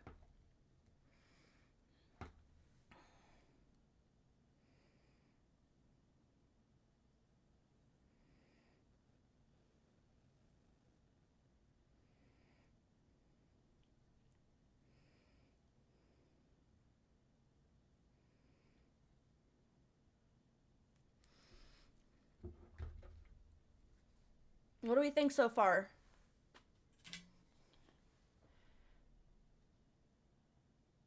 I don't know if I love like how the hat is turning out, but that's okay. I feel like in person it's also very different.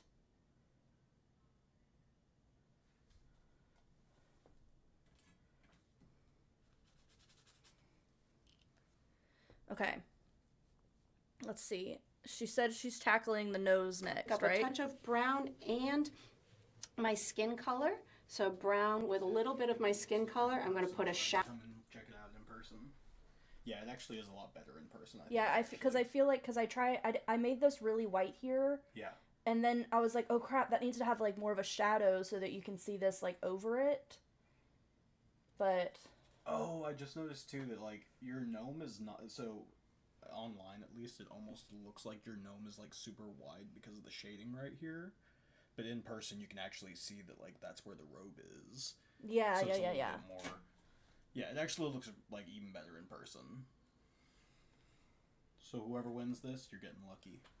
Josh is over here like, I wish I could win it. I don't think if Josh rolls the win, I should actually give it to him though. I think. What?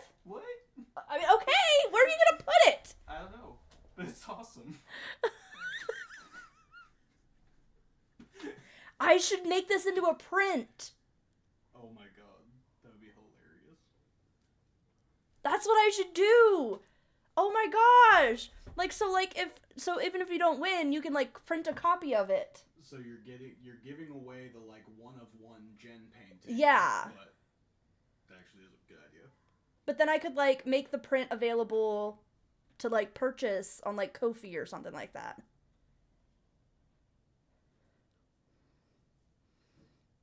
This is an idea.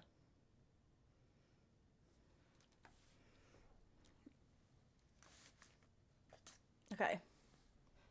All right, so then we're doing the nose. She said brown and a skin tone, right? Shadow down at the bottom of my nose so it meets my beard, as well as just a little bit up at the top, as if that shadow from the hat is happening. I'm going to wipe my brush off on my paper towel. If you have a lot of brown, you can certainly wash your brush. And then I'm just going to pick up a little bit more of my skin tone just to get that shadow to blend with the middle part of the nose, something like this.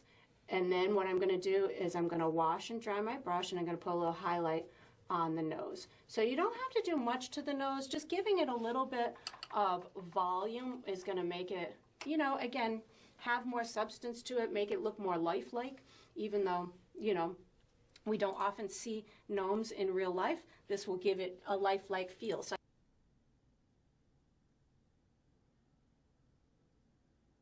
well, so all I would do is I would put it up somewhere where I won't have to worry about shadow, and I would scan it. And that would make it into like a print. Why couldn't the bad sailor learn the alphabet? Because he always got lost at sea. Love it. Love it. So I'd like hang it on the wall with good lighting and get a picture of it.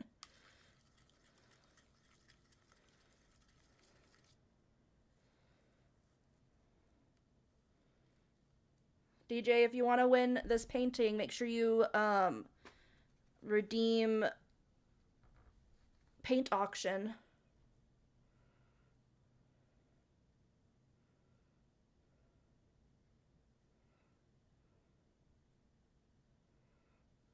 Okay, and then she's doing white. I just added a little bit of white on my brush, and even if your skin tone that you just put on there is a little wet, this is gonna blend in with it. So just a little bit of white, wipe my brush off on my paper towel. It's not all the way to the top, it's a little bit away, and you can even put it over to the right a little bit if you wanted to. And you don't just have to do the highlight with white. You can certainly progressively use your skin tone with it as well. I'm just kind of maneuvering it out and getting it to blend into that skin tone. So that's going to give me, again, a believable highlight to that nose. And then once you've got this done, we're going to be using, I think I want to blend this a little bit further out. Once you've got this done, we're going to be using our small brush for the next step. So I'm just going to blend this out a little bit more. I'll probably let mine dry, and I might add a little extra pop of a highlight on the tip of it, but it's looking pretty good for now. So I'm going to wash and or I'm going to put this medium brush away, take out my small brush, and get ready for the next step. Okay. All right, so we're going to do for the next. I wouldn't have a way to mount it. Maybe after I get an apartment, I can try for one on the future works. That is also totally cool. Like, I totally understand. Oh, my knee.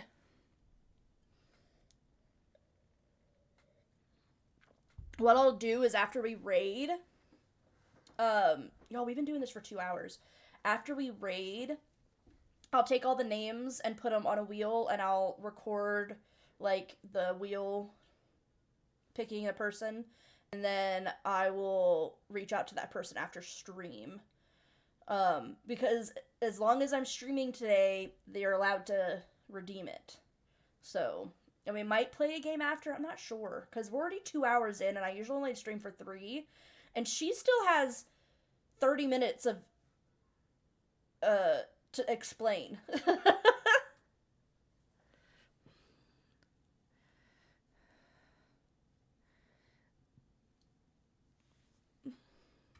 Next step is we're going to paint the base coat for our bow tie, our wand, and our clock, which is going to include outlining the thumbs too.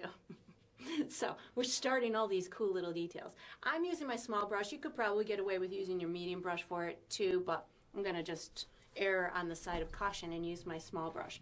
So I'm going to do my bow tie first. You can really have a lot of fun with creating this shape. What I'm going to do is I'm going to come kind of directly below the nose. You could certainly go off center a little bit if you wanted it to look cute. Or I don't know how much cuter we could make this, but I'm going to do kind of a oval type of a shape for the center part of my bow tie, and then I'm just going to bring this out in these kind of triangular, soft triangular type of shapes on the right and the left, and just color it in with black. We'll be putting some fun detail on it in a little bit, but this will just get you started. I suppose you could have, you know, like a different kind of tie if you wanted to. You could put a necklace and make it a girl. You could really, well, I guess girls can wear bow ties too.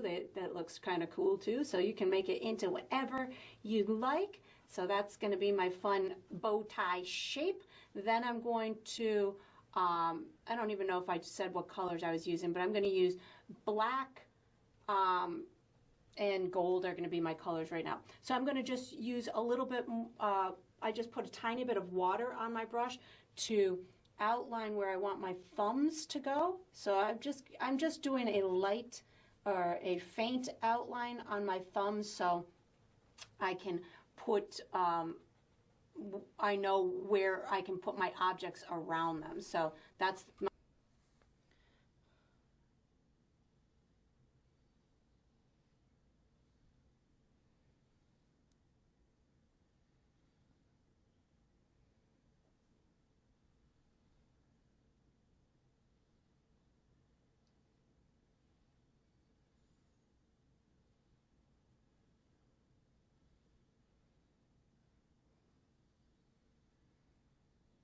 Okay.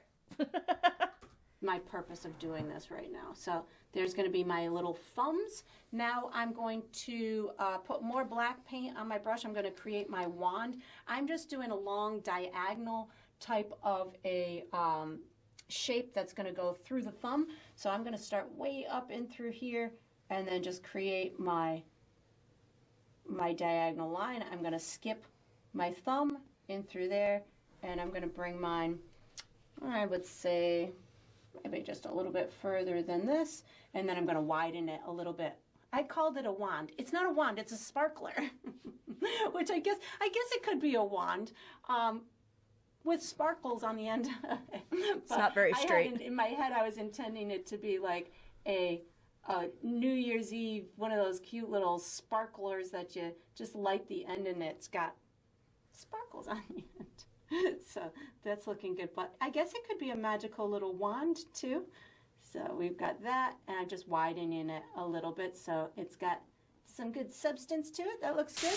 And then I'm going to wash and dry my brush, and I'm going to be putting the clock on. So I'm going to use my gold color as my base color for my clock. I'm going to have it. I just say I'm single but co-parenting with my fiance who is a girl, and we have kids. Later it says looking for friends, sperm donor, or maybe more one day.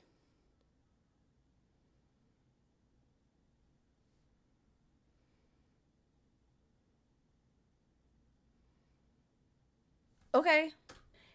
Him holding on to it in through here, so I'm just going to put right above my thumb, I'm going to put a little line in through here, go right down, skip, below your thumb, and then you're just going to bring it straight down. So maybe mine needs to go. Where did she do the gold?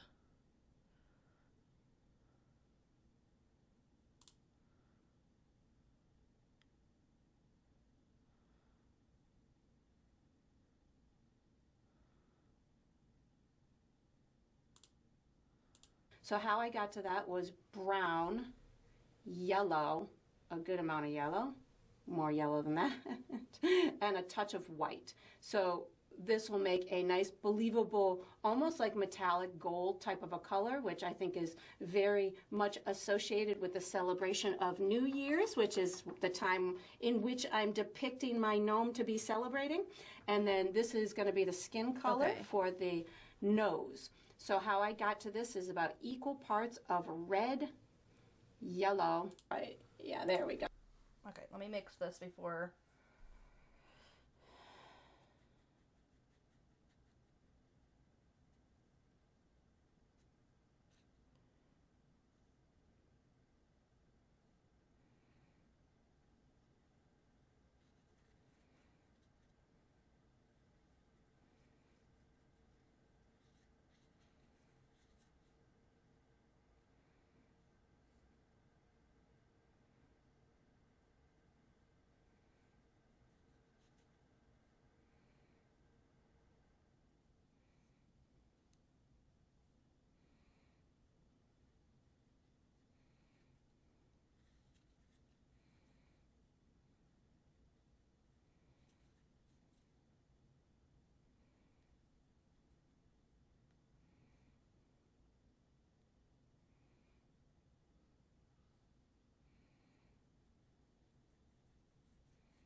Okay, I think that's good.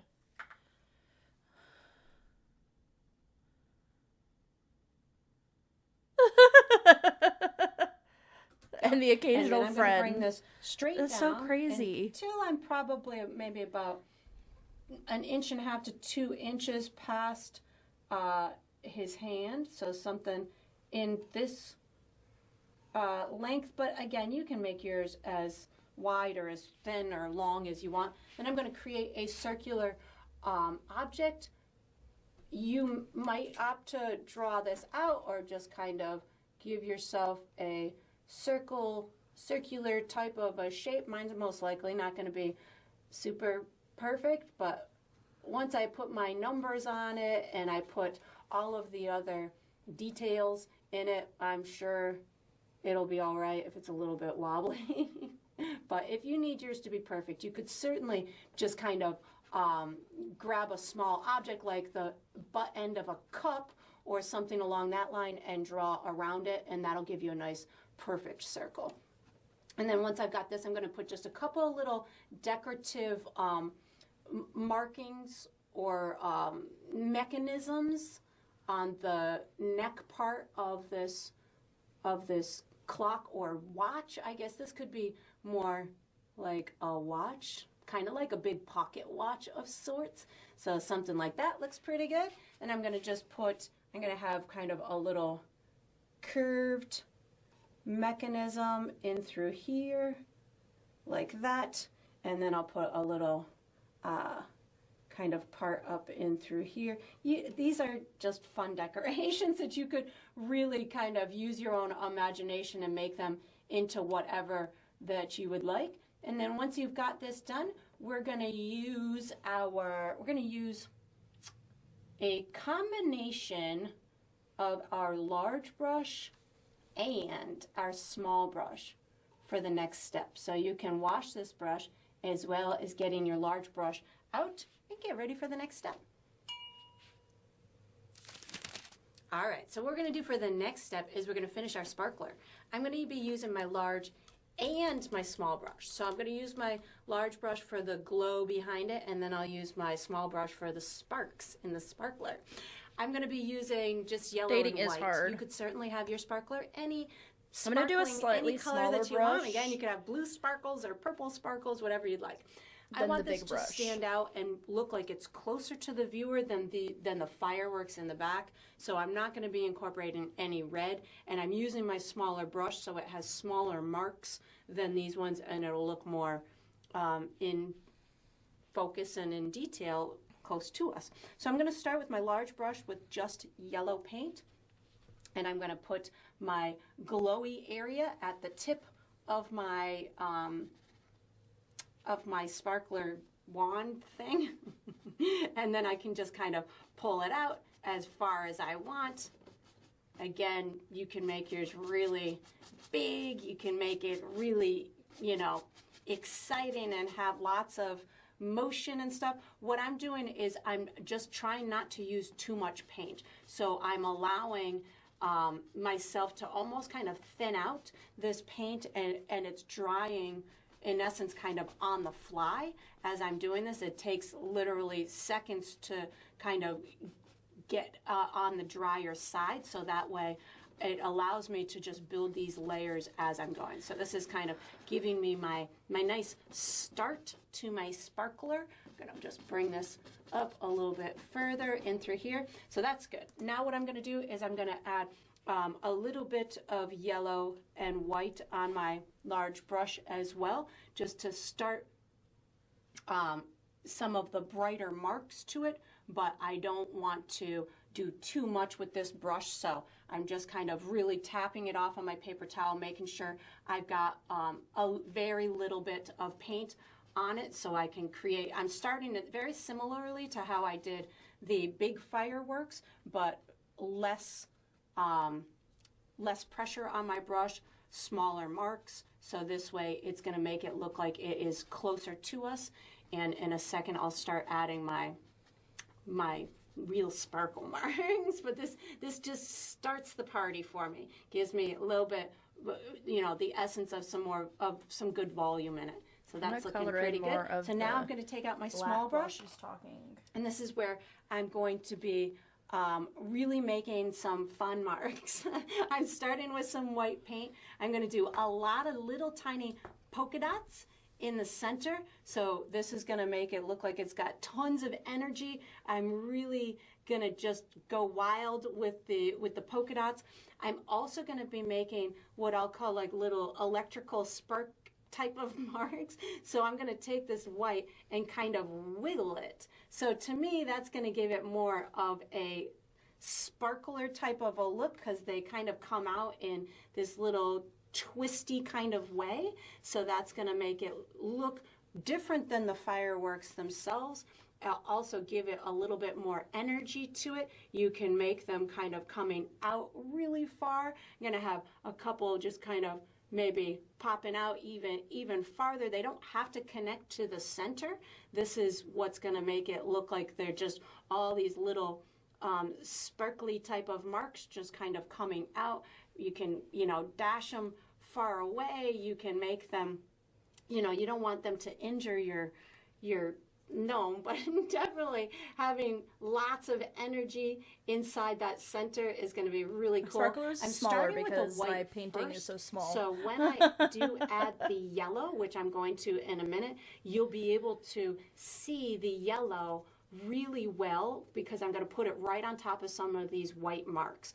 So the yellow is very transparent, but if I can provide a little bit in some areas of a lighter or whiter base, that's going to make that yellow look really true to its colors. So that's where it's going to work out for me. I totally don't like that one in through there. So hold on. I'm going to wash and dry my brush. That one's too much for me. I just put a little bit of black paint on my brush. We're going to make this one look even smaller. I might have to wait for it to dry a little bit more. Actually, let's just go for some water on my brush. See if I can erase it. There we go. I can just erase it. And then I'm going to put, wash and dry my brush because I don't want black on my brush right now. I'm going to pick up a little bit of yellow now. So these little spots that would just, again, fall to the ground. So I'm going to create some of those little marks just kind of falling, you know, just bring them down. I've got a little bit of white on my brush right now. Maybe we've got some coming down in through here. And again, this is just one of those little tiny details that is going to add to the look of it, is going to add to the vibrancy of it. And then once you've got this done, you make it as energetic as you want. We're going to use the same brush for the next step. So you can just wash and dry this little brush if you can ever stop making fun sparkle marks and get ready for the next step. All right, so what we're going to do for the next step is we're going to finish the bow tie and the hands. I'm going to use my small brush. The colors I'm using are black, white, and my grayish tan color that we created. How I'm going to do this is I'm just going to be doing some nice highlights on my bow tie so you can see the details of it, and then we'll be doing some highlights and shadows on our little hands so they have a little bit of form to them. So I'm going to start with my bow tie, and I'm going to put black and white on my brush at the same time to create my highlighted areas. So I have black and white on my brush. I'm going to create a little bit of a highlight on this front part in through here. Same color combination is going on my brush to create these little, we'll call them creases in the fabric. So something like that will create some nice creases in my fabric. You can even add a little extra on the edge like that. I'm going to do the same thing over on the other side. So black and white on my brush at the same time. And again, I'm using it like I used it on the hat. So maybe one time it's a little bit lighter, maybe one time it's a little bit darker. It provides you with a little bit more of a natural type of gradient throughout those tones as you're working your way through the details. So it looks a little bit more kind of realistic. And then once I've got that on there, I'm going to put a touch of white on my brush and give myself a little bit of an extra pop of a highlight just on the little tips where I feel that it might catch it the most, maybe a little bit on this upper right on this side, and then maybe this little edge, top edge of that centerpiece. And then once I've got that, I'm going to start working on my hands. So I washed and dried my brush. I've already got a little bit of a shadow underneath these thumbs, but I want to amp it up just a little bit. So I'm going to pick up a little bit more of my black just to make sure that I've got as much of a shadow as I want, and make sure that this little stick goes as far as I want in through there. I'm going to do the same thing over here. So I just have a little bit of the black on my brush, so the shadow would end up putting a little shadow on that clock part in through there. I don't really need much on this top side. That looks pretty good to me.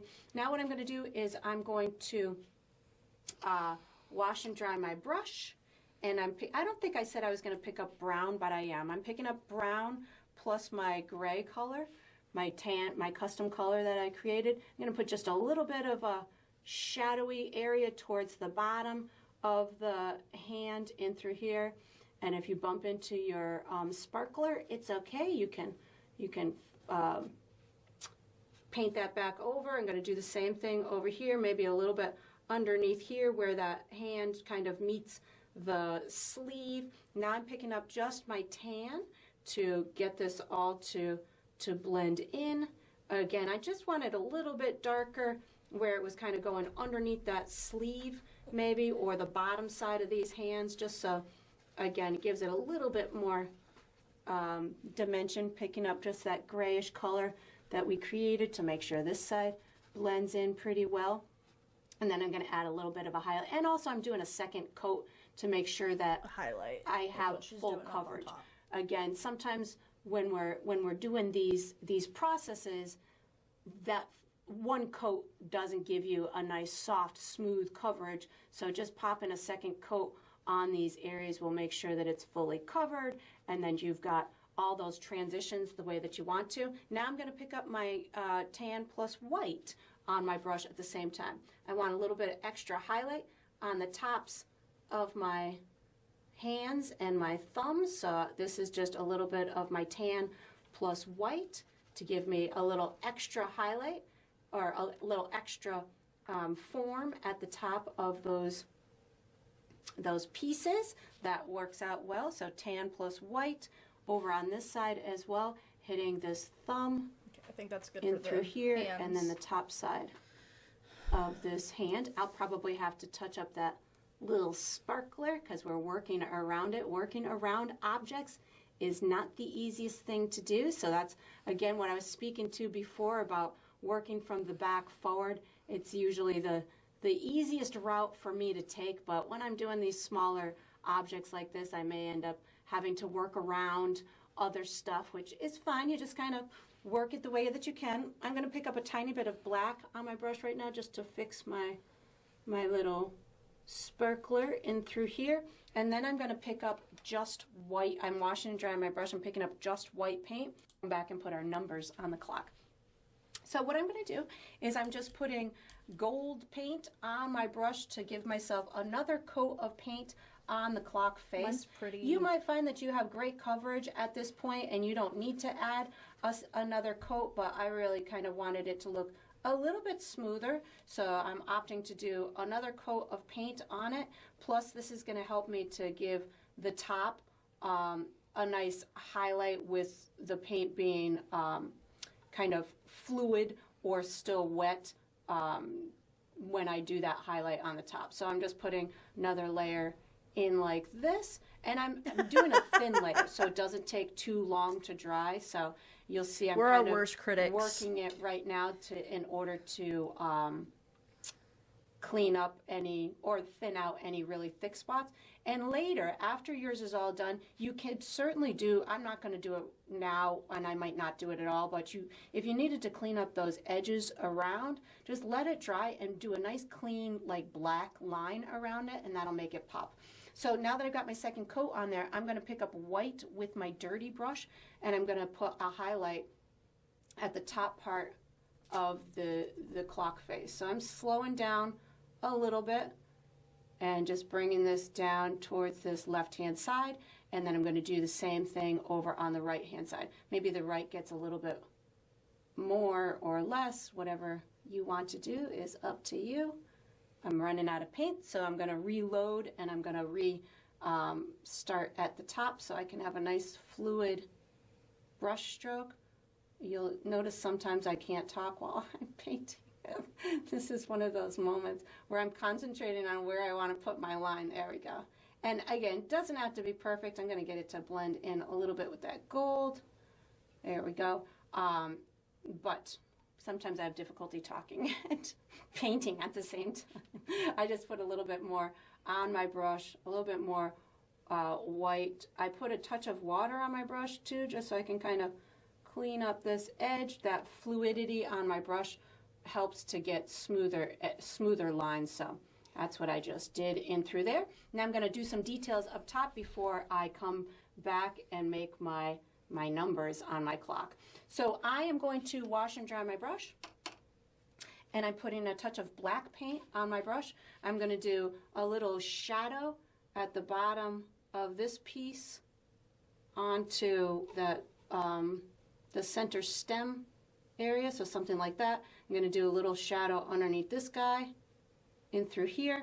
I don't really need a shadow on the top part, so now I'm just going to wash and dry my brush, and I'm going to pick up my gold, and I'm going to do a second layer on these pieces. So just a second layer again is helping me to maybe clean up some edges. This is totally not symmetrical, but I'm all right with that. I'm going to blame it on my gnome. Maybe he's holding it weird. But if you need yours to be symmetrical, you can certainly just keep tweaking it until it's as straight as you need it to be, or same from one side to the other. I'm going to just hit in here with another coat, in here, this top part right here with another coat. And you could do more than 2 coats if you wanted to, but I'm going to hit it with a little highlight in a minute too, so that'll help. Oh, I like that little bump I just made by accident. The highlight I'm going to do in a minute will help to make this even brighter. So right now, just putting a second coat, coming down here, pushing my brush in a seemingly kind of same firmness as I come down here, so my line width is pretty similar from one side to the other, bringing this right down to that thumb in through there. And now, without washing my brush, I'm going to pick up a little bit of white, similarly to how I did on the face of it, and then I'm just going to add a little highlight on the top of here, a little highlight on the top of here, and again, you can make it as light or as dark as you want. I'm going to put a touch of a highlight coming down the edge of it in through here, so it looks a little shiny, gives me a little extra bit of pizzazz. You could even, if you could get away with it in these little parts, go for it. Definitely on this little top part, put a little highlight, maybe a little bit more white than that, be a little more bold. There we go, that'll make it pop. And now I'm going to go in for my numbers. So my numbers, you could certainly draw them out. I'm looking like I'm dry enough. I'm going to be doing them with black paint, so I washed and dried my brush. But my process is I'm not going to draw them out. I'm just going to kind of do them in a systematic way, and you'll see how I do it. My whole goal is to just try and get them to be similar in height. I like to use my own penmanship, which tends to be kind of just like on the blocky side of way of making letters and stuff. So I always recommend kind of going with what you do naturally, and that's where you're going to find the most success in something that should be, or you would want to be, kind of symmetrical. So I'm going to start with my 12 o'clock first. I have thinned out black paint on my brush, and I'm going to just start up in through here, and I go a little slow so that way I can kind of get my letters to be or my numbers to be the way that I want. Then I got to do my number 6, which is just going to be directly below here. So that's how I'm going to keep them pretty symmetrical, is I'm going to go for the ones that are in a very standard position that I can find easily. I kind of went ahead. So that's my number 6, and again, I'm just trying to keep them of equal height. I'm going to go for my number 3, so I find myself the center, and then just go over to the right and try and make it in a similar. I'm going to try not to run out of ends of the clock. So of course you want to start in the center, so I'm just going to kind of give myself a little center circle like this, and then I want it to be just before midnight. So I'm going to put the shorthand is going to be right kind of at 12 o'clock, and then the long hand is going to be right before 12 o'clock. And I'm just going to do, oops, I don't want that long. I'm going to do just a very slender line. I'm going to do it crossing over the back in like that, and then I'm going to do it just a couple minutes before. So we make this one a little bit longer and just bring it right. My hand's shaking. Hold on. Let me change my angle here. I don't know if that was a good decision, but we're going to try for the next step. So you can just wash it and dry it and get ready. All right, so we are on to the final step. This is the final my glass step of wine. every painting, which is to sign it. So I typically sign mine in the bottom left or the bottom right. I think I'm going bottom right on this one with my gold color.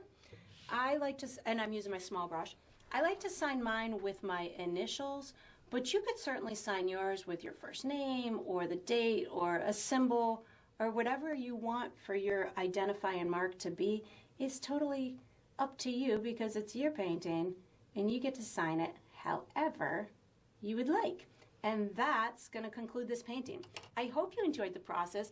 I hope you painted yourself a really cute celebratory gnome, and I look forward to painting and sipping with you again sometime. So that's our painting. We did it. I'm going to sign it later. But that's our New Year's gnome. He's a real gentleman. I'm pretty happy with it. I think it looks good. I will be honest, I have a little bit of a headache, so I'm not sure if I really want to, like, do anything other than this, but it looks good. Yes! I love it. So I will get markers ordered so that way I can sign it. It's just, I have more control that way, and I can sign, like, my full name. I might sign it, like, more up here. Or I might sign it down here. Like, down here, I can do that. And then, but when I get off stream, I will get the randomizer ready. Let me show you guys what our next painting is going to look like.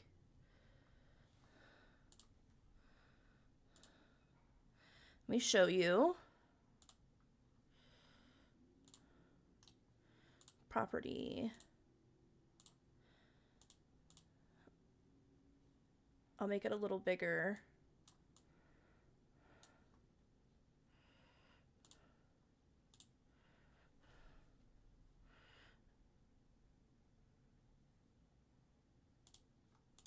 So this is going to be what we paint for February.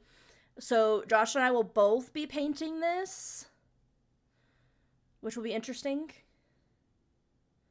And we will have my regular paint auction one, and then if you want to specifically enter for Josh's, I will also do that.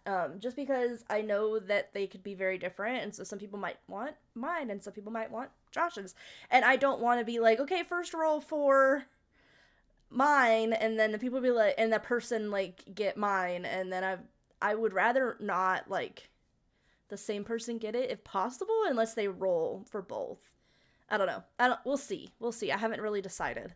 So that's what we'll be doing for February. So I'm very excited. I think it turned out really good. Oh, I might have forgot to turn it off. But if you have a raid suggestion, I will totally just take whatever you suggest, Kelly.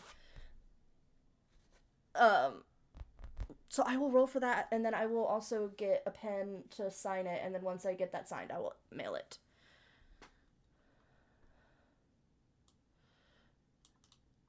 Let me get in chat with my phone. We will be back on Tuesday with Sims.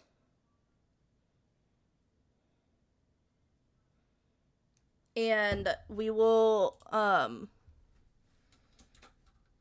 next week we will be doing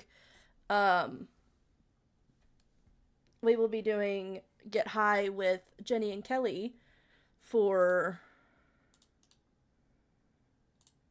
our Saturday stream.